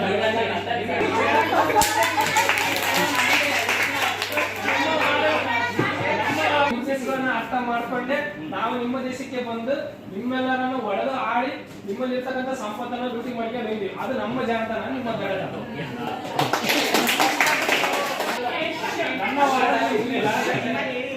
ಆಗಿರ್ಬೋದು, ಫಾರಿನಲ್ಲಿ ನೋಡಿ, ಫಾರಿನಲ್ಲಿ ಅಮೆರಿಕದಲ್ಲಿ ಯಾವುದೇ ಒಂದು ಫಾರಿನ್ ಕಂಟ್ರಿಗಳಲ್ಲಿ ಹೋಗಿ ನೋಡ್ರಿ, ಕಸ ಆಗಿರ್ಬೋದು, ಭಾಷೆಗಾಗಿರ್ಬೋದು ಹಲವಾರು ಪ್ರಶಸ್ತಿಗಳನ್ನು ಕೊಟ್ಟಿದ್ದಾರೆ. ಭಾರತ ಒಂದೇ ಅಲ್ಲ, ಭಾರತ ಬಿಟ್ಟು ಇನ್ನೂ ಬೇಕಾದಷ್ಟು ದೇಶಗಳಿವೆ, ಖಂಡಗಳಿವೆ. ನಿಮಗೆ ಯಾಕೆ ಪ್ರಶಸ್ತಿಗಳು ಕೊಟ್ಟಿದ್ದಾರೆ? ಸಮಾಧಾನಕಾರ ನೀವು ಇದ್ದೀರಿ, ಒಂದು ವೇಳೆ ಸಮಾಧಾನಕಾರ ಬಹುಮಾನ ಅನ್ಕೊಳ್ಳಿ. ನೀವು ಇನ್ನೊಂದು ಭಾಷೆ ಬಗ್ಗೆ ಹೇಳ್ಬೇಕಂದ್ರೆ ಆಲ್ಮೋಸ್ಟ್ ನೀವು ಭಾರತೀಯರಲ್ಲಿ ಅಂದ್ರೆ ಇವತ್ತು ಲಿಂಗಿ ಪಂಚ ಹಾಕೊಂಡ್ಬಂದ್ರಿ, ಇಂಗ್ಲಿಷ್ ಪದಗಳನ್ನೇ ಯೂಸ್ ಮಾಡಿದ್ರಿ. ಆಲ್ಮೋಸ್ಟ್ ನೀವು ಕಲಿತಕ್ಕಂತಹ ಭಾಷೆ ಆಗಿರ್ಬೋದು, ಕಾಲೇಜಲ್ಲಿ ಆಗಿರ್ಬೋದು, ಸ್ಕೂಲಲ್ಲಿ ಆಗಿರ್ಬೋದು, ಇಂಗ್ಲಿಷ್ ನೀವು ಇಂಗ್ಲಿಷ್ನಲ್ಲೇ ಕಲಿಬೇಕಾಗುತ್ತೆ. ಯಾಕೆ? ನೀವು ಭಾರತದಲ್ಲಿ ಸರ್ವೈವ್ ಆಗ್ಬೇಕಂದ್ರೆ, ನೀವು ಒಳ್ಳೆ ಕೆಲಸ ಸಂಬಳ ಸಿಗ್ಬೇಕಂದ್ರೆ ಇಂಗ್ಲಿಷ್ ನಾಲೆಡ್ಜ್ ಬೇಕೇ ಬೇಕು. ನೀವು ಎಲ್ಲೇ ಹೋದ್ರು, ಹೌದಾ? ಇನ್ನು ಪರ್ಫೆಕ್ಟ್ ಆಗಿ ಇದ್ದು ಮಾಡಿಕೊಂಡು ಹೋಗಿದ್ದಾರೆ, ನೀವೇನು ಮಾಡಿಲ್ಲ. ಮಾಡಿಕೊಟ್ಟು ಹೋಗಿರ್ತಕ್ಕಂಥ ಸಂಸ್ಕೃತಿ ನಮಗೆ ಉಳುವಳಿಯಾಗಿ ಕೊಡಿರ್ತಕ್ಕಂಥ ಸಂಸ್ಕೃತಿ ಕಲೆಗಳನ್ನ, ವಾಸ್ತುಶಿಲ್ಪಗಳನ್ನ, ಕೃತಿಗಳನ್ನ ಮೇಂಟೆನೆನ್ಸ್ ಮಾಡೋದು ನಿಮಗೆ ಗೊತ್ತಿಲ್ಲ. ಇವೆಲ್ಲ ಹಾಳಾಗಿ ಹೋಗ್ತಿದೆ. ಇರ್ತಕ್ಕಂಥ ಸಂಪನ್ಮೂಲಗಳನ್ನು ಉಳಿಸಿಕೊಳ್ಳತಕ್ಕಂಥ ಜವಾಬ್ದಾರಿನೇ ಇಲ್ಲ, ಒಂದು ಕಲ್ಚರ್ ನಿಮ್ಮಲ್ಲಿ ಇಲ್ಲ ಅಂತ ಹೇಳಿ ನನ್ನ ವಾದನ ಮುಗಿಸ್ತೀನಿ. ನಾನು ಮಾತಾಡಿರ್ತಕ್ಕಂಥ ಮಾತುಗಳಲ್ಲಿ ಏನಾದರೂ ತಪ್ಪಿದ್ರೆ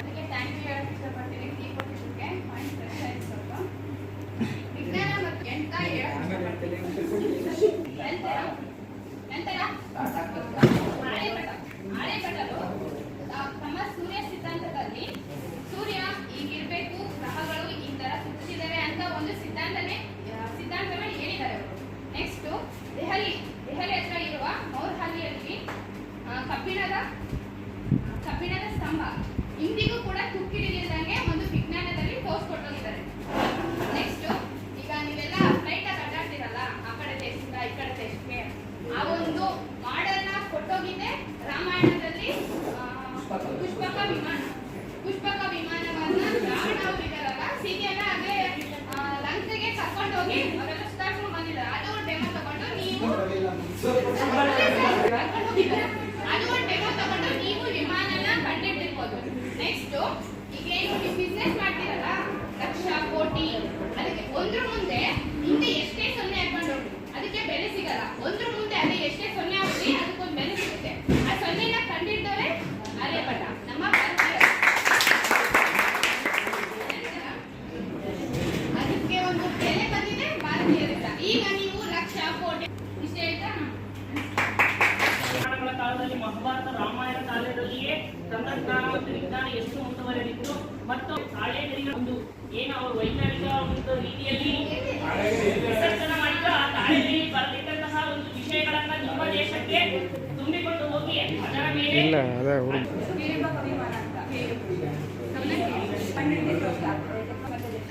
ಅದು ನೀವು ಮತ್ತೆ ಹೋಗಿತ್ತಲ್ವಾ, ಅದು ಈಶ್ವರ ಜೊತೆ ನೀವು ಮತ್ತೆ ಹೋಗಿತ್ತು. ಅದು ನಾವೇನ್ ಮಾಡ್ತೀವಿ, ಹೊಸದಾಗಿ ಮಾಡಿ ಅದು ಓಡಾಡ್ತಿರ್ಲಿಲ್ಲ. ಡೆಮೋ ತಗೊಂಡಿದ್ವಿ, ಅದೇನಿತ್ತು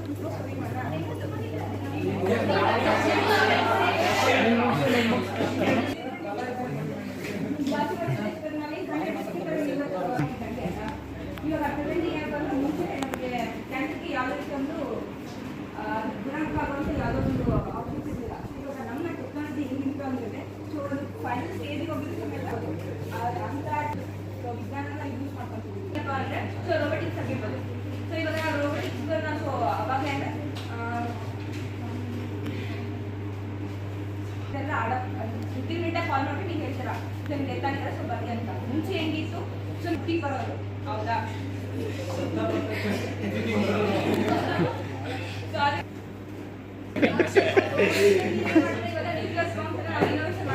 ನಾವೇ ಇನ್ಫಾರ್ಮೇಶನ್ ಮಾಡಿದ್ರಲ್ಲಿ ನಿಂತು ಗುಂಡುಗಳನ್ನ ಬಾಣಗಳಾಗಿರ್ಬೋದು, ಗುಂಡಿಗಳು, ಈ ಥರ ಎಲ್ಲ ನಿಮ್ಗೆ ನಮ್ದು ನ್ಯೂಕ್ಲಿಯರ್ ಟೆಕ್ನಾಲಜಿ ಏನಾಗುತ್ತೆ, ಪ್ರತಿ ಯೂನಿಟಲ್ಲಿ ನಾವು ಹಾಕಿದ್ರೆ ಅಪ್ಡೇಷನ್ ಆಗುತ್ತೆ, ಗೊತ್ತಾಗುತ್ತೆ. ಸೊ ನಾವು ಟೆಕ್ನಾಲಜಿನ ಯೂಸ್ ಮಾಡಿ ಸೈನ್ಸ್ ಟೆಕ್ನಾಲಜಿ ಏನಿದೆ. ಅರಟೆಕಟ್ಟೆ ಸರಣಿ ಕಾರ್ಯಕ್ರಮ ಅಂತ ಇದು ಮಾಡಿದ್ದಾರೆ. ಅರಟೆಕಟ್ಟೆ ಅಂತ ಅನ್ನೋದಕ್ಕೆ ಒಂದು ಪರ್ಟಿಕ್ಯುಲರ್ ಮೀನಿಂಗ್ ಒಪಿನಿಯನ್ ಅವರಷ್ಟೇ ಇರ್ತಾರೆ, ಇವ್ರ ಒಪಿನಿಯನ್ ಅಷ್ಟೇ ಇರ್ತಾರೆ, ಇರೋದಷ್ಟೇ ಕಾಣುತ್ತೆ. ಅರಟೆಕಟ್ಟೆ ಅನ್ನೋದಕ್ಕೆ ನನಗೆ ಸ್ಯಾಟಿಸ್ಫ್ಯಾಕ್ಷನ್ ಆಗಿಲ್ಲ ಅಂತ ನನ್ನ ಒಪಿನಿಯನ್. ದೆನ್ ಏನಂತಂದರೆ ಏನು ಅವ್ರ ಒಪಿನಿಯನ್ ಅವ್ರು ಹೇಳ್ತಾರೆ, ಅವ್ರು ನಿಮ್ಮ ಒಪಿನಿಯನ್ ನೀವು ಬೇಕಿದ್ದೀರಾ, ಆದರೆ ಅದನ್ನ ಆರ್ಗ್ಯೂ ಮಾಡ್ತಿಲ್ಲ. ಎರಡೇ ಟಾಪಿಕ್ ತಗೊಂಡು ಅದನ್ನ ಕ್ಲಾರಿಫೈ ಕೊಡುವಾಗೆ ಮಾತಾಡ್ತೀವಿ ಅನ್ನೋದು ನನ್ನ ಒಪಿನಿಯನ್. ನಾನು ಫಸ್ಟಿಗೆ ಸ್ಟಾರ್ಟ್ ಮಾಡಿದಾಗ ಏನು ಮಾಡಿದ್ವಿ ಅಂತಂದರೆ, ನೀವು ಪಾಶ್ಚಿಮಾತ್ಯದವರು ಮತ್ತು ಭಾರತೀಯರಂತ ಅಂದ್ಕೊಂಡ್ರೆ ಹೊರತಾಗಿ ನಾವೇ ಪಾಶ್ಚಿಮಾತ್ಯದವರು ನಾವೇ ಭಾರತೀಯರಂತ ಯಾರನ್ನೂ ವಾದ ಮಾಡಲಿಲ್ಲ. ಅದಾದ ನಂತರ ಇವಾಗ ಎಲ್ಲಿಂದ ಬರ್ತಾ ನಾವು ಪಾಶ್ಚಿಮಾತ್ಯ ಅಥವಾ ನಾವು ಭಾರತೀಯರಂತ ನೀವು ನಮಗೆ ನಾವಂತ ಅಂದ್ಕೊಂಡಿದ್ವಿ. ಒಂದು ಟಾಪಿಕ್ ತಗೊಂಡಾಗ ಫಸ್ಟ್ ಆಫ್ ಆಲ್ ಅದು ನಾವು ಯಾವುದಕ್ಕೆ ಸಂಬಂಧಪಟ್ಟಿರೋದಾಗಲಿ ನಮಗೆ ಕೊಟ್ಟಿರುವಂಥ ಟಾಪಿಕ್ನ ನಾವು ಅನ್ವರ್ಥ ಮಾಡ್ಕೋಬೇಕು. ಸೊ ಅದಾದಮೇಲೆ ಮಾತಾಡಿದ್ರೆ ಅಂದರೆ ಡಿಸ್ಕಸ್ ಮಾಡೋದ್ರಿಂದ ಕ್ಲಾರಿಟಿ ಗೊತ್ತಿರೋದು. ಆಮೇಲೆ ಸ್ಕ್ರಿಪ್ಟ್ ಓರಿಯೆಂಟೆಡ್ ಆಗಿ ತಗೊಂಡು ಮಾತಾಡೋದ್ರಿಂದ ಒಂದು ಟಾಪಿಕ್ ತಗೊಂಡಂತಂದ್ರೆ ಕ್ವಶನ್ ಕೇಳಿದ್ರಂತಂದ್ರೆ ಅದಕ್ಕೆ ಕಂಪ್ಲೀಟಾಗಿ ಆನ್ಸರ್ ಸಿಗೋವರೆಗೂ ವಾದ ಮಾಡಬೇಕು ಅನ್ನೋದು ನನ್ನ ಒಪಿನಿಯನು. ಒಂದೇ ಟಾಪಿಕ್ ಆಗಲಿ ಎರಡೇ ಟಾಪಿಕ್ ಆಗಲಿ ತಗೊಂಡ್ರು ಅದು ಪಿಕ್ಚರ್ಸ್ ಆಗೋವರೆಗೂ ಚರ್ಚೆ ಮಾಡಿದರೆ ಮಾತ್ರ ಅದು ಅರಟೆಕಟ್ಟೆ ಅಂತ ಅನಿಸ್ಕೊಳ್ಳುತ್ತೆ ಅನ್ನೋದು ನನ್ನ ಒಪಿನಿಯನ್. ಒಂದು ವಿಷಯದ ಬಗ್ಗೆ ಹೇಳಿದಾನಲ್ಲ, ಅವಾಗ ಹೇಳ್ಬೇಕಾದ್ರೆ ನಿಮ್ಗೆ ಅನಿಸ್ತು ಅವ್ನು ಹೇಳಿದ್ರೆ ತಪ್ಪು, ನಾನು ವಾದ ಮಾಡ್ಬೇಕಂತ ಇರ್ತಲ್ಲ, ಆ ವಿಷಯದ ಬಗ್ಗೆ ಹೇಗೆ ಹೇಳ್ರಿ? ನಿಮ್ ಮೆಂಟಲ್ ಕೆಪಾಸಿಟಿ ಎಷ್ಟಿರುತ್ತೆ ನೀವಷ್ಟೇ. ಪಾಶ್ಚಿಮಾತ್ಯ ಸಂಸ್ಕೃತಿಯ ಬಗ್ಗೆ ಹೇಳಿದ್ರು. ಆದ್ರೆ ಇವರು ನಮ್ಮ ಸಂಸ್ಕೃತಿಯ ಬಗ್ಗೆ ಟೀಕೆಗಳು ಮಾಡಿರೋ ಹೊರತು ಅವ್ರ ಸಂಸ್ಕೃತಿನ ಮರ್ತೇ ಬಿಟ್ಟು ಅಂದ್ರೆ ಇವರು ಶೋಕದಲ್ಲಿ ಹೇಳಿದ್ರು ಇತಿಹಾಸದ ಬಗ್ಗೆ ಇತಿಹಾಸದ ಬಗ್ಗೆ ಹೇಳಿದ್ರು. ಅವ್ರ ಇತಿಹಾಸನ ಹೇಳಿಲ್ಲ, ಮತ್ತೆ ಅವ್ರ ಹುಟ್ಟನೇ ಹೇಳಿಲ್ಲ, ಅವರ ಸಂಸ್ಕೃತಿ ಬಗ್ಗೆ ವರ್ಣನೆ ಮಾಡಿದ್ನೇ ಹೇಳಿಲ್ಲ. ಇನ್ನು ಆಹಾರ ಪದ್ಧತಿ ಆಗಿರ್ಬೋದು, ವಿಜ್ಞಾನ ನಮ್ಮದು ಟೀಕೆ ಮಾಡಿದ್ರು ಹೊತ್ತು ಅವರದೇ ಹೇಳಿಲ್ಲ. ಮತ್ತೆ ಆಚಾರ ಕಲೆ ಮತ್ತು ಅದು ಗೊತ್ತಿಲ್ಲ, ಅದು ಅವ್ರಿಗೆ ಗೊತ್ತಿಲ್ಲ. ಅದಕ್ಕೋಸ್ಕರ ಯಾವುದೋ ಒಂದು ವಿಷಯಕ್ಕೋಸ್ಕರ ಬಂದಿದ್ದಾರಂತ ಕಲೆ ಮತ್ತು ವಾಸ್ತುಶಿಲ್ಪದಲ್ಲಿ ಅವ್ರಿಸ್ಕೊಂಡು ಬಂದಿದ್ದಾರೆ. ಅಂದ್ರೆ ಯಾಕೋ ಒಂದ್ ಕಡೆ ಅಲ್ಲ ಮುಳ್ಳು ನಿಮ್ ಕಡೆಗೆ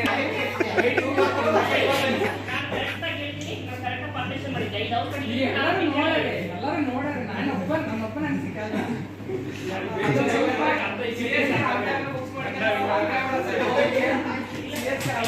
ಬರೋದಕ್ಕೆ ಕಾರಣ ಏನಿದೆ ಫಸ್ಟ್ ನಿಮ್ಮ ಸಂಸ್ಕೃತಿ ನಮ್ಮಲ್ಲಿ ಬಂದಿಲ್ಲ. ನೀವು ಪಾಲಿಸ್ಬೇಕು ಸಂಸ್ಕೃತಿ ಇವತ್ತು ಭಾರತದಾಗೆ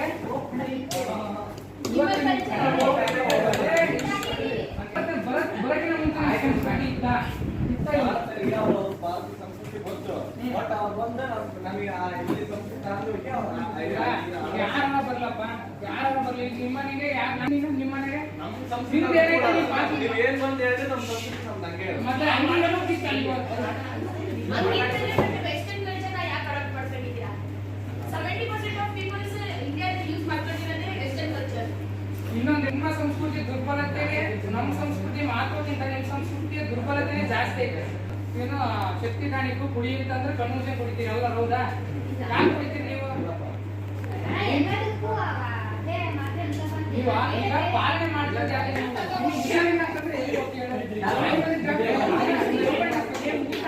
ಆಯುರ್ವೇದಿಕ್ ಡಾಕ್ಟರ್ ಎಲ್ಲಾ ಕಡೆನೂ ಇದ್ದಿದ್ರೆ ಎಲ್ಲಾ ಕಡೆನೂ ಇಲ್ಲ ಸರ್, ಶಿಕ್ಷಣದ ಬಗ್ಗೆ ನಮ್ಮ ಭಾಷೆಯವರು ಹೇಳಿ ವಿಚಾರ ಬರ್ತಾರೆ. ಅಂಬೇಡ್ಕರ್ ಅವರು ವಿದ್ಯಾಭ್ಯಾಸ ಏನ್ ಮಾಡಿದ್ರು?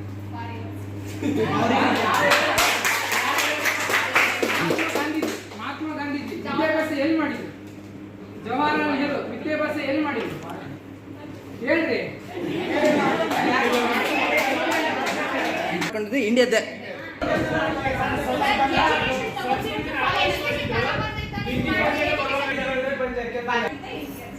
ಯಾಕೆ ಅಂತಂದ್ರೆ ಏನ್ ಇಂಗ್ಲೆಂಡ್ಗೆ ಹೋಗಿ ಎಲ್ಲರೂ ಏನ್ ಎಜುಕೇಶನ್ ಅನ್ನು ತಗೊಂಡು ಅಲ್ಲಿಂದ ತಗೊಂಡು ಬಂದಿದ್ದ ನಮ್ಮ ಸಂಸ್ಕೃತಿನ ನೀವೇ ಮಾಡಿದ್ರೆ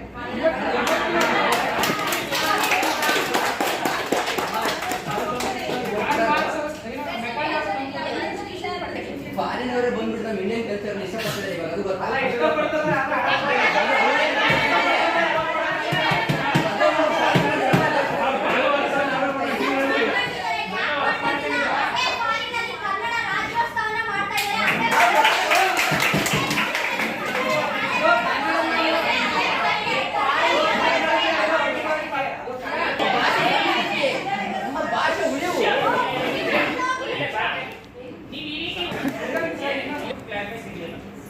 ಅದಕ್ಕೆ ಒಂದು ವಿಷಯದ ಬಗ್ಗೆ ಚರ್ಚೆ ಮಾಡಿ ಫಸ್ಟ್ ಸ್ಟಾರ್ಟ್ ಆಯ್ತಾ? ಸೊ ಯಾವುದು ಫಸ್ಟ್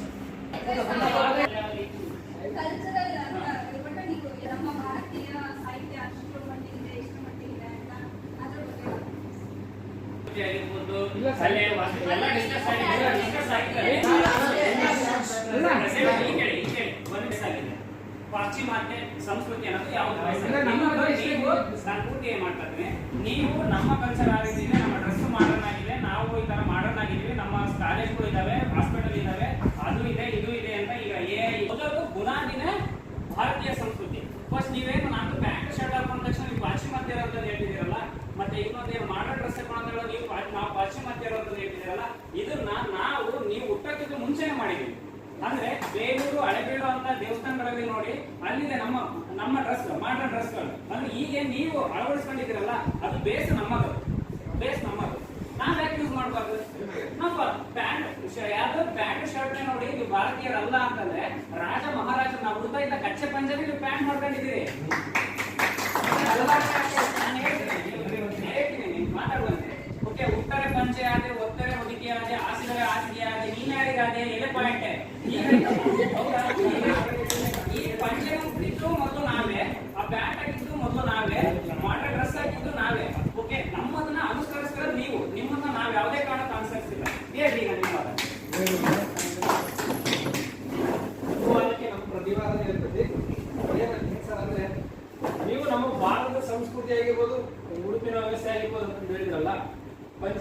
ಪೇಟ ಆಗಿರ್ಬೋದು, ಈ ಜುಬ್ಬ ಪೈಜಾಮ ಆಗಿರ್ಬೋದು. ಈಗ ಕನ್ನಡ ರಾಜ್ಯೋತ್ಸವ ಅಂತ ಹೇಳಿ ಫಾರಿನಲ್ಲೂ ಆಚರಣೆ ಮಾಡ್ತಾರೆ ಅಂತ ಮಾಡಿದ್ರು. ಫಾರಿನಲ್ಲಿ ಮಾಡ್ತಕ್ಕಂಥ ನವೆಂಬರ್ 1 ಪ್ರತಿಯೊಂದು ದಿನನೂ ಅಳವಡಿಸ್ಕೊಂಡಿದ್ರೆ ಕನ್ನಡ ರಾಜ್ಯೋತ್ಸವ ಪ್ರತಿದಿನ ಆಚರಣೆ ಮಾಡ್ಬೇಕಾಗಿತ್ತು. ಆಚರಣೆ ಮಾಡಿದ್ರೆ ನವೆಂಬರ್ 1 ಆಗ್ತಾ ಇರಲಿಲ್ಲ, ಕನ್ನಡ ನಂಬರ್ 1 ಆಗ್ತಾ ಇತ್ತು. ಹೌದಾ? ಇನ್ನೊಂದು ಪಾಯಿಂಟ್ ಏನಪ್ಪಾ ಅಂದ್ರೆ ಕನ್ನಡ ರಾಜ್ಯೋತ್ಸವ ಆಚರಿಸ್ತಾರೆ. ಅವತ್ತೊಂದು ದಿವಸ ರೀಲ್ಸ್ ಹಾಕೋದೇನು ಕೇಳ್ತಿ, ಇದನ್ನ ಕೆಂಪು ಶರ್ಟ್ ಹಾಕೊಳ್ಳೋದು, ಹಳದಿ ಶರ್ಟ್ ಹಾಕೊಳ್ಳೋದು ಏನು ಕೇಳ್ತಿ, ಒಂದು ಮೇಲಕ್ಕೆ ಅಂತ ಶಾಲಕ್ಕೆ ಅಂತ ಕನ್ನಡ ರಾಜ್ಯೋತ್ಸವಕ್ಕೆ ಜೈ ಅನ್ನೋದು ಹೇಳಿ ಕೇಳ್ತಿ. ಅವತ್ತೊಂದು ದಿವಸ ತಿರುಗಿದಿನ ಕೇಳಿದ್ರೆ ಅವತ್ತೊಂದೇ ದಿವಸ ರಾಜ್ಯೋತ್ಸವ ಅವ್ರು ಆಗಿರ್ಬೋದು. ಇವತ್ತು ಕನ್ನಡ ರಾಜ್ಯೋತ್ಸವ ಇವತ್ತೊಂದು ದಿವಸ ಕನ್ನಡದ ಬಗ್ಗೆ ನಾವು ಮಾಡ್ತಾ ಇರ್ತದೆ. ಕಾಲೇಜಿಗೆ ಬರ್ಬೇಕಾದ್ರೆ ಬ್ಯಾಟ್ನಾಗ ಬಂದು ಈ ಪ್ಯಾಂಟ್ ಆಗಿರ್ಬೋದು ಮತ್ತೆ ಅದನ್ನೇ ರಿಪೀಟ್ ಮಾಡ್ತೇವೆ. ಪಂಚೆ ಇವತ್ತು ಅಕ್ಕ ಮಾಡಿ ನಾವು ಪ್ಯಾಂಟ್ ಅವಾಗ ಅಕ್ಕಂಡ್ ಬಿಟ್ಟಿದ್ವಿ. ಅದು ನಮ್ಮ ಸಂಸ್ಕೃತಿ.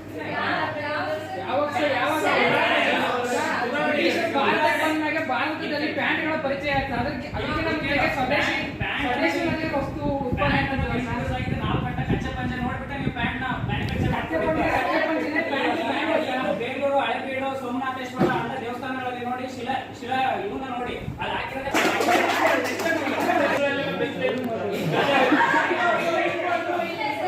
ಏನ್ ಗೊತ್ತಾ, ಈಗ 3/4 ಬರ್ಮೋಡ ಅಂತ ನಾವೇ ಅಡ್ಡಾಡ್ತಿರಲ್ಲ, ಆ ಪಟ್ಟಾಪಟ್ಟಿ ಚೆಕ್ಕೆ ಅಂತ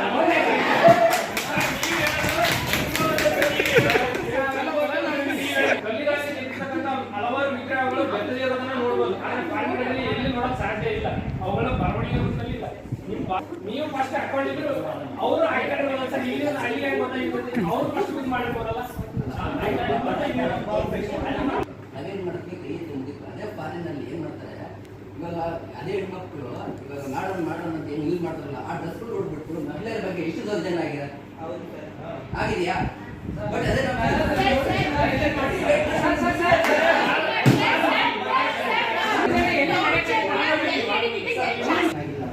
ಭಾರತಕ್ಕೆ ಎಷ್ಟು ದೌರ್ಜನ್ಯ ಆಗಿದೆ?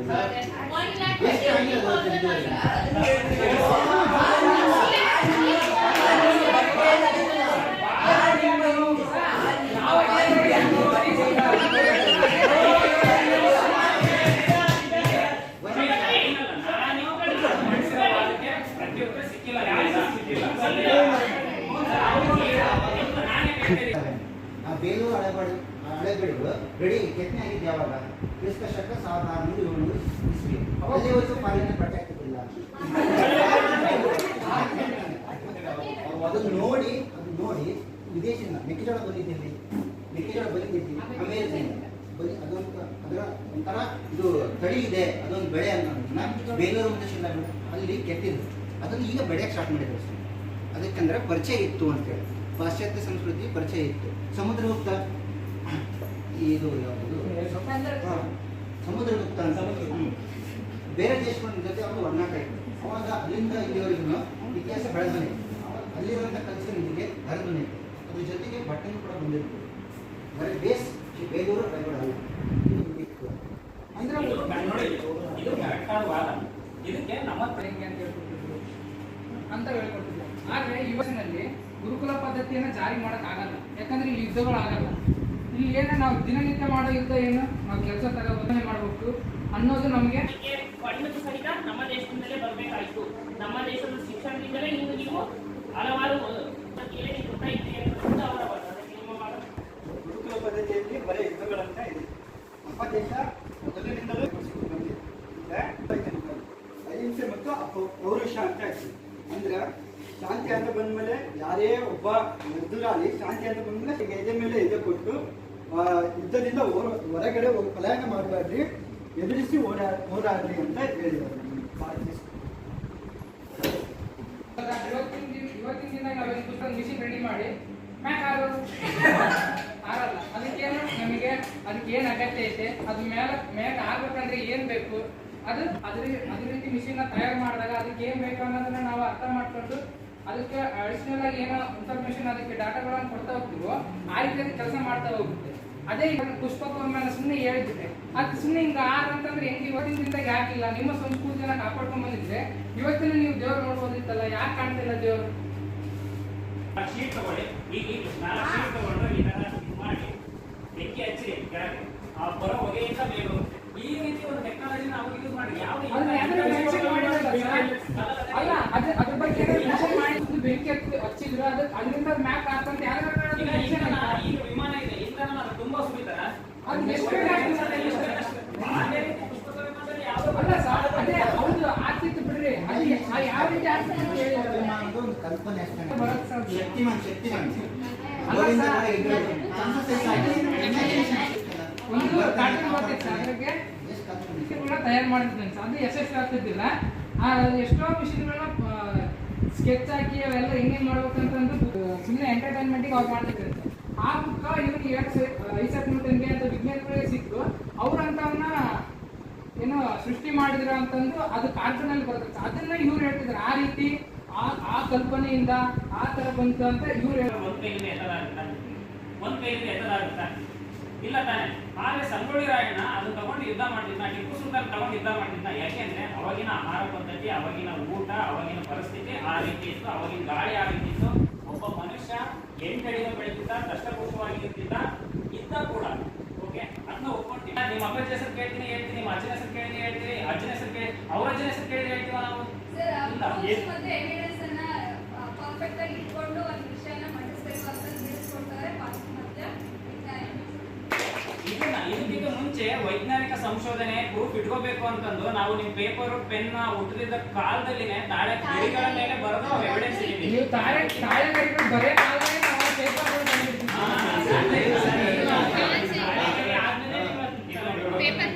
ನೀವು ಸಹ ತಾಳೆ ಗಡಿ ಮೇಲೆ ಬರೆದಿಲ್ಲ. ಹೌದು ಸರ್, ತಪ್ಪಾಗ್ತೀರಾ? ಇಮ್ಯಾಜಿನೇಷನ್ ಅಂತ ಒಂದು ಕಾನ್ಸೆಪ್ಟ್ ಬಂದಿದ್ದಕ್ಕೆ ನೀವು ಅದನ್ನ ಮಾಡಿಸ್ತೀವಿ. ಈಗ ನೀವು ಅದೇ ತರ ಪುಷ್ಪಕ ವಿಮಾನ ಅದಾಗಿರ್ಬೋದು, ಅದರಲ್ಲಿ ಒಂದು ಮಾಡೆಲ್ ಇರ್ಬೋದಿತ್ತಲ್ಲ, ಅದನ್ನು ಕೂಡ ಇತಿಹಾಸ ಮಾಡೆಲ್ ಇದೆ ಎಷ್ಟೋ ಕವಿಗಳು ಬರೆದಿದ್ದಾರೆ. ಬಟ್ ಅದನ್ನ ಏನ್ ಗೊತ್ತಾ, ಕೆಲವು ವಸ್ತುಗಳನ್ನ ಈಗ ನನ್ನ ಮುಂದೆ ಲ್ಯಾಪ್ಟಾಪ್ ಇದೆ, ಇದನ್ನ ನಾನು ಸಾಯೋವರೆಗೂ ನನ್ನ ಹತ್ರ ಇಟ್ಕೊಂಡು ಜೋಪಾನ ಮಾಡಕ್ಕಾಗಲ್ಲ, ಹಾಳಾಗುತ್ತೆ. ಈಗ 1ನೇ ಕ್ಲಾಸ್ನಾಗೆ ಒಂದು ನೋಟ್ಸ್ ಬರ್ದಿರ್ತೀರಿ, ನೋಟ್ಸ್ ಇದೇನಾ ಅದು ನಿಮ್ಮ ಹತ್ರ? ಇರಲ್ಲ. ಅಷ್ಟು ಇಂಪಾರ್ಟೆಂಟ್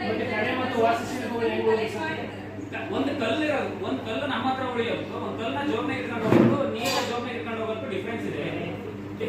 ಕಲ್ಲು ಇರುತ್ತೆ, ನೀರು ಸೋರೋಗುತ್ತೆ. ಅದಕ್ಕೂ ಇದಕ್ಕೆ ಎರಡು ಒಂದೇ ಇರ್ತದೆ.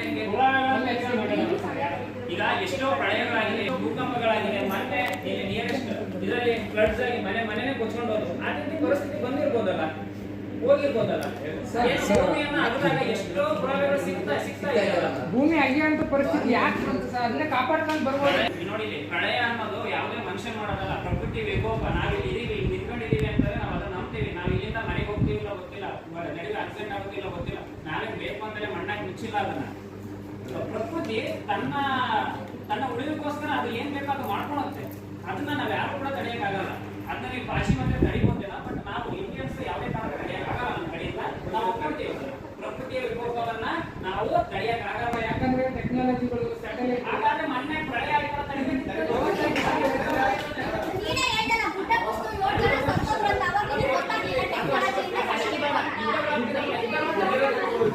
ಇತ್ತೀಚೆಗೆ ಶುದ್ಧ ಕಣ ಒಂದು ಭೂಮಿಗೆ ಬಂದು ಅಪ್ಪಿಸಂಗಿತ್ತು. ಅಂತದ್ದೇ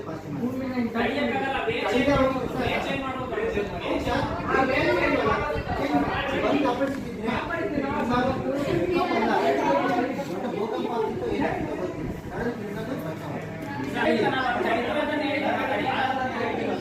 ನೀವು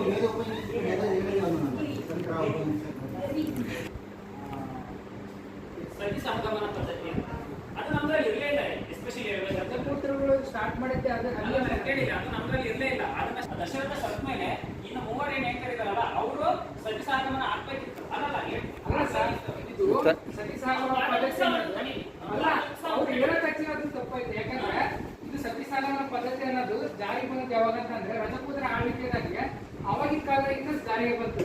ನೀವ್ ಹೇಳ್ತಾ ಇದ್ರಿ ಮಹಾಭಾರತ ರಾಮಾಯಣ ನೀನ್ ಹೇಳಿದ್ದೇನೋ ಇದು ಇತ್ತು ಇವರಲ್ಲಿ ಅಂತ ಹೇಳ್ತಿದ್ವಲ್ಲ, ಯಾಕೆ ಬಂತು ಅಂತ ಹೇಳ್ತೀನಿ ನಾನು. ಯಾಕೆ ಬಂತು ಅಂತ ಹೇಳ್ತೀನಿ, ಇತ್ತು ನಿಜ. ಬಟ್ ಅದನ್ನ ಯಾಕೆ ಮಾಡ್ಕೊಂಡ್ರು? ನಾವೇ ಹೋಗಿ ಗಂಡಸತ್ತಾಗಿ ಹೋಗ್ಬಿಟ್ಟು ನಿನ್ನ ಚಿತ್ರ ತಳ್ಬೇಕು ಅಂತ ಯಾರು ಕಂಡೇ ಇಲ್ಲ. ಈ ಯುದ್ಧದಲ್ಲಿ ಅಥವಾ ಬೇರೆ ಸಂಬಂಧ ಇದರಲ್ಲಿ ಸಿಚುವೇಶನ್ ಅಲ್ಲಿ ಗಂಡ ಸತ್ತಾಗ ಈ ಪಾಶ್ಚಿಮಾತ್ಯರಿಂದ ನಮ್ಮ ಮೇಲೆ ಆಗೋ ಅಂದ್ರೆ ಹೆಣ್ಮಕ್ಳ ಮೇಲೆ ಆಗೋ ದೌರ್ಜನ್ಯನ ಅವರು ಸಹಿಸ್ಕೊಂಡಿಲ್ಲ. ಯಾವುದೇ ಒಬ್ಬ ಗಂಡು ಪರಸ್ತ್ರೀಯನ್ ಅಂದ್ರೆ ತನ್ನನ್ನ ಟಚ್ ಮಾಡೋದು ಕೂಡ ಅವ್ರು ಇಂಜರಿ, ನನ್ನ ಪ್ರಾಣ ಹೋದ್ರೂ ಚಿಂತೆ ಇಲ್ಲ, ಬೇರೆ ಗಂಡು ನನ್ನ ಕಣ್ಣು ಹಾಕಬಾರ್ದು ಅನ್ನೋ ಸಂಸ್ಕೃತಿ ನಮ್ಮದು. ಅದಕ್ಕೋಸ್ಕರ ತನ್ನ ಪ್ರಾಣನ ಜನರಿಗೆ ಅಡಿಯಾಳ ಆಗಿರಕ್ಕೆ ಯೋಚನೆ ಮಾಡಿಲ್ಲ, ಅದಕ್ಕೆ ಈ ಪದ್ಧತಿ ಬಂತು. ಅದು ಪಾಶ್ಚಿಮಾತ್ಯರೇ ಮಾಡಿದ್ದು. ಅಂದ್ರೆ ಅದಕ್ಕೋಸ್ಕರ ಹೆಣ್ಣನ್ನ ರಕ್ಷಣೆ ಮಾಡೋದು ಯಾರು ಇಲ್ಲ ಅಂತ ಅವಾಗ ಡಿಸೈಡ್ ಆಗ್ಬಿಟ್ಟಿದ್ವಿ ಸರ್. ತಂದೆ ಮಕ್ಕಳು ಅಲ್ಲಿ ನೋಡಿ, ಅಲ್ಲಿ ಒಂದು ಸಿಚುವೇಶನ್ ಇದೆ. ಅದನ್ನ ಈಗ ನೀವು ಯಾಕೆ ಸಾಮಾಜಿಕ ಪಿಡುಗು ಅಂತ ಕನ್ಸಿಡರ್ ಮಾಡಿದ್ರೆ ಅದನ್ನ ಹಾಗಾದ್ರೆ ಅಂತ ಏನ್ ನಾವು ಒಂದು ಮಹಿಳೆಯರಿಗೆಲ್ಲ ಏನು ಒತ್ತಡವನ್ನು ನೀಡ್ತಕ್ಕಂಥದ್ದು ಬರ್ದಿದ್ದೆ ಮನು ಅಂತ ನಾವು ಓದಿದ್ವಿ. ಇಷ್ಟೇ ಸತಿ ಸಹಗಮನ ಪದ್ಧತಿ ಅನ್ನೋದು ನೀವ್ ಹೇಳಿದ್ರಿ ವುಮೆನ್ ವೀಕ್ನೆಸ್ ಅಂತ. ಬಟ್ ಅದನ್ನ ಯಾರು ವುಮೆನ್ ವೀಕ್ನೆಸ್ ಅಂತ ನಾವು ಹಿಸ್ಟ್ರಿಯಲ್ಲಿ ಆಗಿರ್ಬೋದು ಅಥವಾ ಯಾವುದೇ ಪುರಾವೆಗಳಲ್ಲಿ ಓದಿಲ್ಲ. ಅದನ್ನ ಒಂದು ಸಾಮಾಜಿಕ ಪಿಡುಗು ಅಂತಾನೆ ನಾವು ಅಲ್ಲ, ಸಾಮಾಜಿಕ ಪಿಡುಗು ಅಂತಾನೆ ಅದನ್ನ ಹೋಗಲಾಡಿಸಿದ್ದು ಯಾರು ಪಾಶ್ಚಿಮಾತ್ಯ ಇದೇನು ಬೆಂಕಿಂಗ್ ಬರ್ಬೇಕಾಗಿತ್ತು ರಾಜಾರಾಮ್ ಮೋಹನ್ ನಿಷೇಧ ಮಾಡಿದ್ದು ಇನ್ನೊಂದು ಸತಿ ಸಹಗಮನ ಪದ್ಧತಿ ಅಂದಾಗ ಎಲ್ಲಾ ಹೆಣ್ಮಕ್ಳು ಕೂಡ ಬೈಕಿ ಗಂಡ ಸತ್ತ ತಕ್ಷಣ ಎಲ್ಲಾ ಹೆಣ್ಮಕ್ಳು ಕೂಡ ಹೋಗ್ಲಿಲ್ಲ. ಅದರಲ್ಲೂ ಕೂಡ ಕೆಲವು ಧೈರ್ಯವಾಗಿ ನಿಂತ್ಕೊಂಡು ಹೋರಾಡಿದ್ರು ಕೂಡ ಎಲ್ಲೋ ಕೆಲವೊಬ್ರು ಇದೇನು ಸಾಮಾಜಿಕ ಪಿಡುಗು ಅಂತ ಇರಲ್ಲ ಸರ್ ಹೇಳಿದ್ರು. ಅಂದ್ರೆ ನನ್ನ ಕೈಲಿ ಆಗಲ್ಲ, ಇನ್ನ ಯಾರು ನನ್ನ ಗಂಡ ಇಲ್ಲ ಅಂತಂದ್ರೆ ಬೇರೆ ಯಾರಾದ್ರೂ ನನ್ನ ಮೇಲೆ ದೃಷ್ಟಿ ಹಾಕಿದ್ರೆ ಹೇಗಾಗಿತ್ತು ಅಂತ ತನ್ನಿಗೆ ತಾನಾಗೆ ಅನ್ಕೊಂಡು ಬೇರೆ ಯಾರು ಕಾಪಾಡಲ್ಲ ಅಂತಲ್ಲ. ನಾನು ಅದನ್ನೇ ಮೊದಲೇ ಇದೆ, ತಂದೆ ಇರ್ಲಿಲ್ಲ, ತಾಯಿ ಇರ್ಲಿಲ್ವ, ಎಲ್ಲಾ ಟೈಮಲ್ಲಿ ಈಗಲೂ ಅಷ್ಟೇ. ಈಗ ಯಾಕೆ ಹೆಣ್ಮಕ್ಳಿಗೆ ಕರಾಟೆ ಕಳಿಸ್ತೀವಿ, ಎಲ್ಲಾ ಟೈಮಲ್ಲೂ ನೀವಾಗ ಕಾಲೇಜಿಂದ ಮನೆಗೆ ಬರ್ತೀರಿ, ನಿಮ್ಮ ಅಪ್ಪನೇ ಕರ್ಕೊಂಡ್ ಬರಕ್ಕಾಗುತ್ತಾ, ನಿಮ್ಮ ಅಮ್ಮನೇ ಕರ್ಕೊಂಡ್ ಬರಕ್ಕಾಗುತ್ತಾ? ಸೊ ಅವಾಗ ಆ ಸಿಚುವೇಶನ್ ಇತ್ತು. ಓಕೆ, ಅದು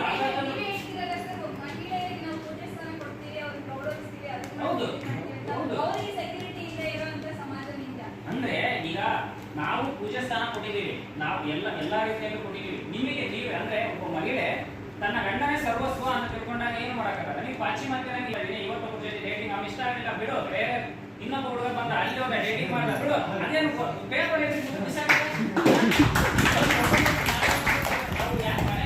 ಇಡ್ತಾ ಇದ್ವಿ ಸ್ತ್ರೀ ಅಂತಂದ್ರೆ ಬಂಗಾರನ ಕಪ್ಪಳ ಬೇಕಾದ್ರೆ ಬೀಜ ಬಿಸಾಕ್ತಿವಿ, ಬಂಗಾರ ಬಿಸಾಕ್ತಿವಿ ಯಾರ ಬಂಗಾರ ಭಾರತದಲ್ಲಿ ನೋಡ್ಬೋದು. ನಮ್ಗೆ ಇಷ್ಟ ಇಲ್ಲ ಅಂದ್ರು ಯಾರೋ ಒಬ್ರು ಪೇರೆಂಟ್ಸ್ ನಮಗೆ ಮದುವೆ ಮಾಡ್ಸಿದ್ರು ಅಂತಂದ್ರೆ ನಾವು ಅವ್ರ ಜೊತೆಗೆ ಅವ್ರೇನೋ ನಮಗೆ ಅವ್ರು ಕಿರುಕುಳ ಕೊಟ್ಟರು ಕೂಡ ಅವ್ರ ಜೊತೆಗೆ ನಾವು ಜೀವನ ಕಳಿಬೇಕು ಅಂತ ಇರುತ್ತೆ. ಬಟ್ ಪಾಶ್ಚಿಮಾತ್ಯ ಜೀವನದಲ್ಲಿ ಅವರ ಜೀವನ ಸಂಗತಿಯನ್ನ ಅವರೇ ಚೂಸ್ ಮಾಡ್ಕೊಂಡು ಒಂದು ಬೆಸ್ಟ್ ಒಂದ್ ನಿಮಿಷ ಬಂಗಾರ ಪಂಜರದಲ್ಲಿ ಕೂಡ ಹಾಕಿದ್ರೆ ಅಂತಂದ್ರೆ ಸ್ವಾತಂತ್ರ್ಯ ಬೇಕು ಬೇಡ ಸರ್? ఏంటి ಬಂಗಾರ ಪಂಜರ ಇರ್ತಿದ್ವಿ ನಿಜ, ಆದ್ರೆ ಯಾವುದೇ ಸ್ವತಂತ್ರ ನಾವು ಪಡ್ಕೊಂಡಿಲ್ಲ. ಸರ್ ಎಲ್ಲ ಯಾವ ಸ್ವತಂತ್ರನೂ ಕೊಟ್ಟಿಲ್ಲ ಹೆಣ್ಮಕ್ಳಿಗೆ. ಕೇಳಿ ಸ್ವತಂತ್ರ ಕೊಡದೇ ಇದ್ರೆ ರಾಣಿ ಹಬ್ಬಕ್ಕ ಮತ್ತೆ ಜಾಸ್ತಿ ರಾಣಿ ಅಷ್ಟುಗಳ ಯಾರು ಕೂಡ ರಾಜ್ಯ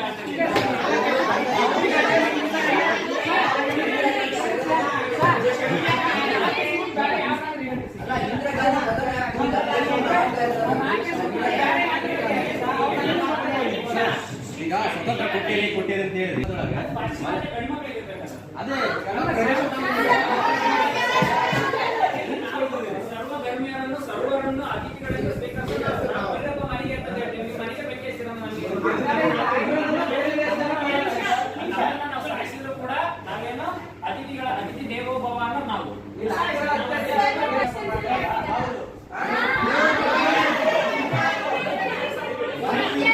ಯಾಕೆಂತಂದ್ರೆ ಹೇಳಿದ್ರಿ ನೀವು ಏನು ಅದೇ ಹೆಣ್ಣು ಬಂದು ಹಾರ ಹಾಕಿದ್ರೆ ಸ್ವಯಂವರ ಗಂಡುಗಳನ್ನ ಕರ್ಕೊಂಡು ಎಲ್ಲಿ ಪಾಶ್ಚಿಮಾತ್ಯ ಸಂಸ್ಕೃತಿಯ ಪರವಾಗಿ ಎರಡೂ ವಾದವನ್ನು ಕೇಳಿದ್ದೇವೆ. ಆದರೆ ಇದು ಸಂಸ್ಕೃತಿ ಅಂತಕ್ಕಂಥದ್ದು ಒಂದು ಮಾತಿಗೆ ಇರ್ತಕ್ಕಂತಹ ವಿಷಯವಲ್ಲ, ಒಂದಿರತಕ್ಕಂತಹ ವಿಷಯ. ಅದಕ್ಕೋಸ್ಕರ ಇದನ್ನ ಈ ಕರಾಟೆ ಕಾರ್ಯಕ್ರಮ ಭಾರತೀಯ ಸಂಸ್ಕೃತಿ ಉತ್ತಮ ಏಕತೆಯಲ್ಲಿ ವಿವಿಧತೆ ಅಂತಕ್ಕಂತಹ ಒಂದು ಕಾನೂನನ್ನ ಪಾಲನೆ ಮಾಡುತ್ತಾ ಎಲ್ಲದರಲ್ಲೂ ಯಾವುದು ಒಳ್ಳೆಯದಿದೆಯೋ ಅದನ್ನು ತೆಗೆದುಕೊಂಡು ನಾವು ಈ ಸಮಾಜದಲ್ಲಿ ಬಾಳನ್ನ ಮಾಡ್ಬೇಕಾಗುತ್ತೆ ಅಂತ ಹೇಳಿ. ಆದ್ರೆ ನಾವು ಭಾರತೀಯರಾಗಿ ಇಲ್ಲಿದ್ದ ಪಾಶ್ಚಿಮಾತ್ಯರಾಗಿರ್ಬೋದು, ಇಲ್ಲಿದ್ದ ಭಾರತೀಯರಾಗಿರ್ಬೋದು, ಆದ್ರೆ ಎಲ್ಲರೂ ನಾವು ಭಾರತೀಯ. ಆ ಭಾರತೀಯ ಸಂಸ್ಕೃತಿಯನ್ನು ನಾವು ಹೇಗೆ ಕಟ್ಟಿ ಬೆಳೆಸಬೇಕು, ನಾವು ಮುಂದಿನ ಪೀಳಿಗೆಗೆ ಹೇಗೆ ಕೊಂಡೊಯ್ಯಬೇಕು ಎನ್ನುವ ವಿಷಯವನ್ನ ಶರಣ ಮಂಜುನಾಥ್ ಸರ್ ನಮಗೆ ತಿಳಿಸ್ಕೊಡ್ಬೇಕಾಗಿ ಕೇಳ್ಕೊಳ್ತೀವಿ. ನಮ್ಮ ಒಂದು ಭಾರತೀಯ ಸಂಸ್ಕೃತಿಯನ್ನ ಮುಂದಿನ ಪೀಳಿಗೆಗೆ ಯಾವ ರೀತಿ ಕೊಂಡೊಯ್ಯಬೇಕು, ನಾವು ಹೇಗೆ ಪಾಲನೆ ಮಾಡಬೇಕು ಭಾರತೀಯ ಸಂಸ್ಕೃತಿ ಅಂತ ಹೇಗೆ ಮಾಡಿದ್ರೆ ನಮ್ಮ ಭಾರತೀಯ ಸಂಸ್ಕೃತಿ ಉಳಿಯುತ್ತೆ. ಚರ್ಚೆಗಳು ಔಪಚಾರಿಕವಾಗಿ ನಡ್ಕೊಂಡು ಹೋಗ್ತಿಲ್ಲ, ಬಹಳ ಸುಲಲಿತವಾಗಿ ವಿಷಯಗಳನ್ನ ಹಂಚಿಕೊಂಡಿದ್ರಿ. ಸಂಸ್ಕೃತಿ ಅಂತಕ್ಕಂಥದ್ದು ಮೊನ್ನೆ ಅಥವಾ ಕಳೆದ 10 ವರ್ಷಗಳಿಂದ ಬಂದಿಲ್ಲ, ಕಲಾಪಾದರಿಂದ ಒಂದು ಜನಾಂಗದಿಂದ ಅಥವಾ ಸಮುದಾಯದಿಂದ ಮುಂದಿನ ಜನಾಂಗಕ್ಕೆ ಸಮುದಾಯಕ್ಕೆ ಕೊಂಡ್ಕೊಂಡು ಹೋಗ್ತಕ್ಕಂಥ ರೀತಿ, ವಿಧಾನ, ಸಂಪ್ರದಾಯ, ಕಟ್ಟಪದ್ಧತಿಗಳಿರುವ ಎಲ್ಲಗಳನ್ನು ನಾವು ಸಂಸ್ಕೃತಿ ಅಂತ ಹೇಳ್ತೀವಿ. ಪ್ರಸ್ತುತ ಭಾರತದಲ್ಲಾಗಿರ್ಬೋದು, ಪಾಶ್ಚಿಮಾತ್ಯದಲ್ಲಾಗಿರ್ಬೋದು ಸಂಸ್ಕೃತಿ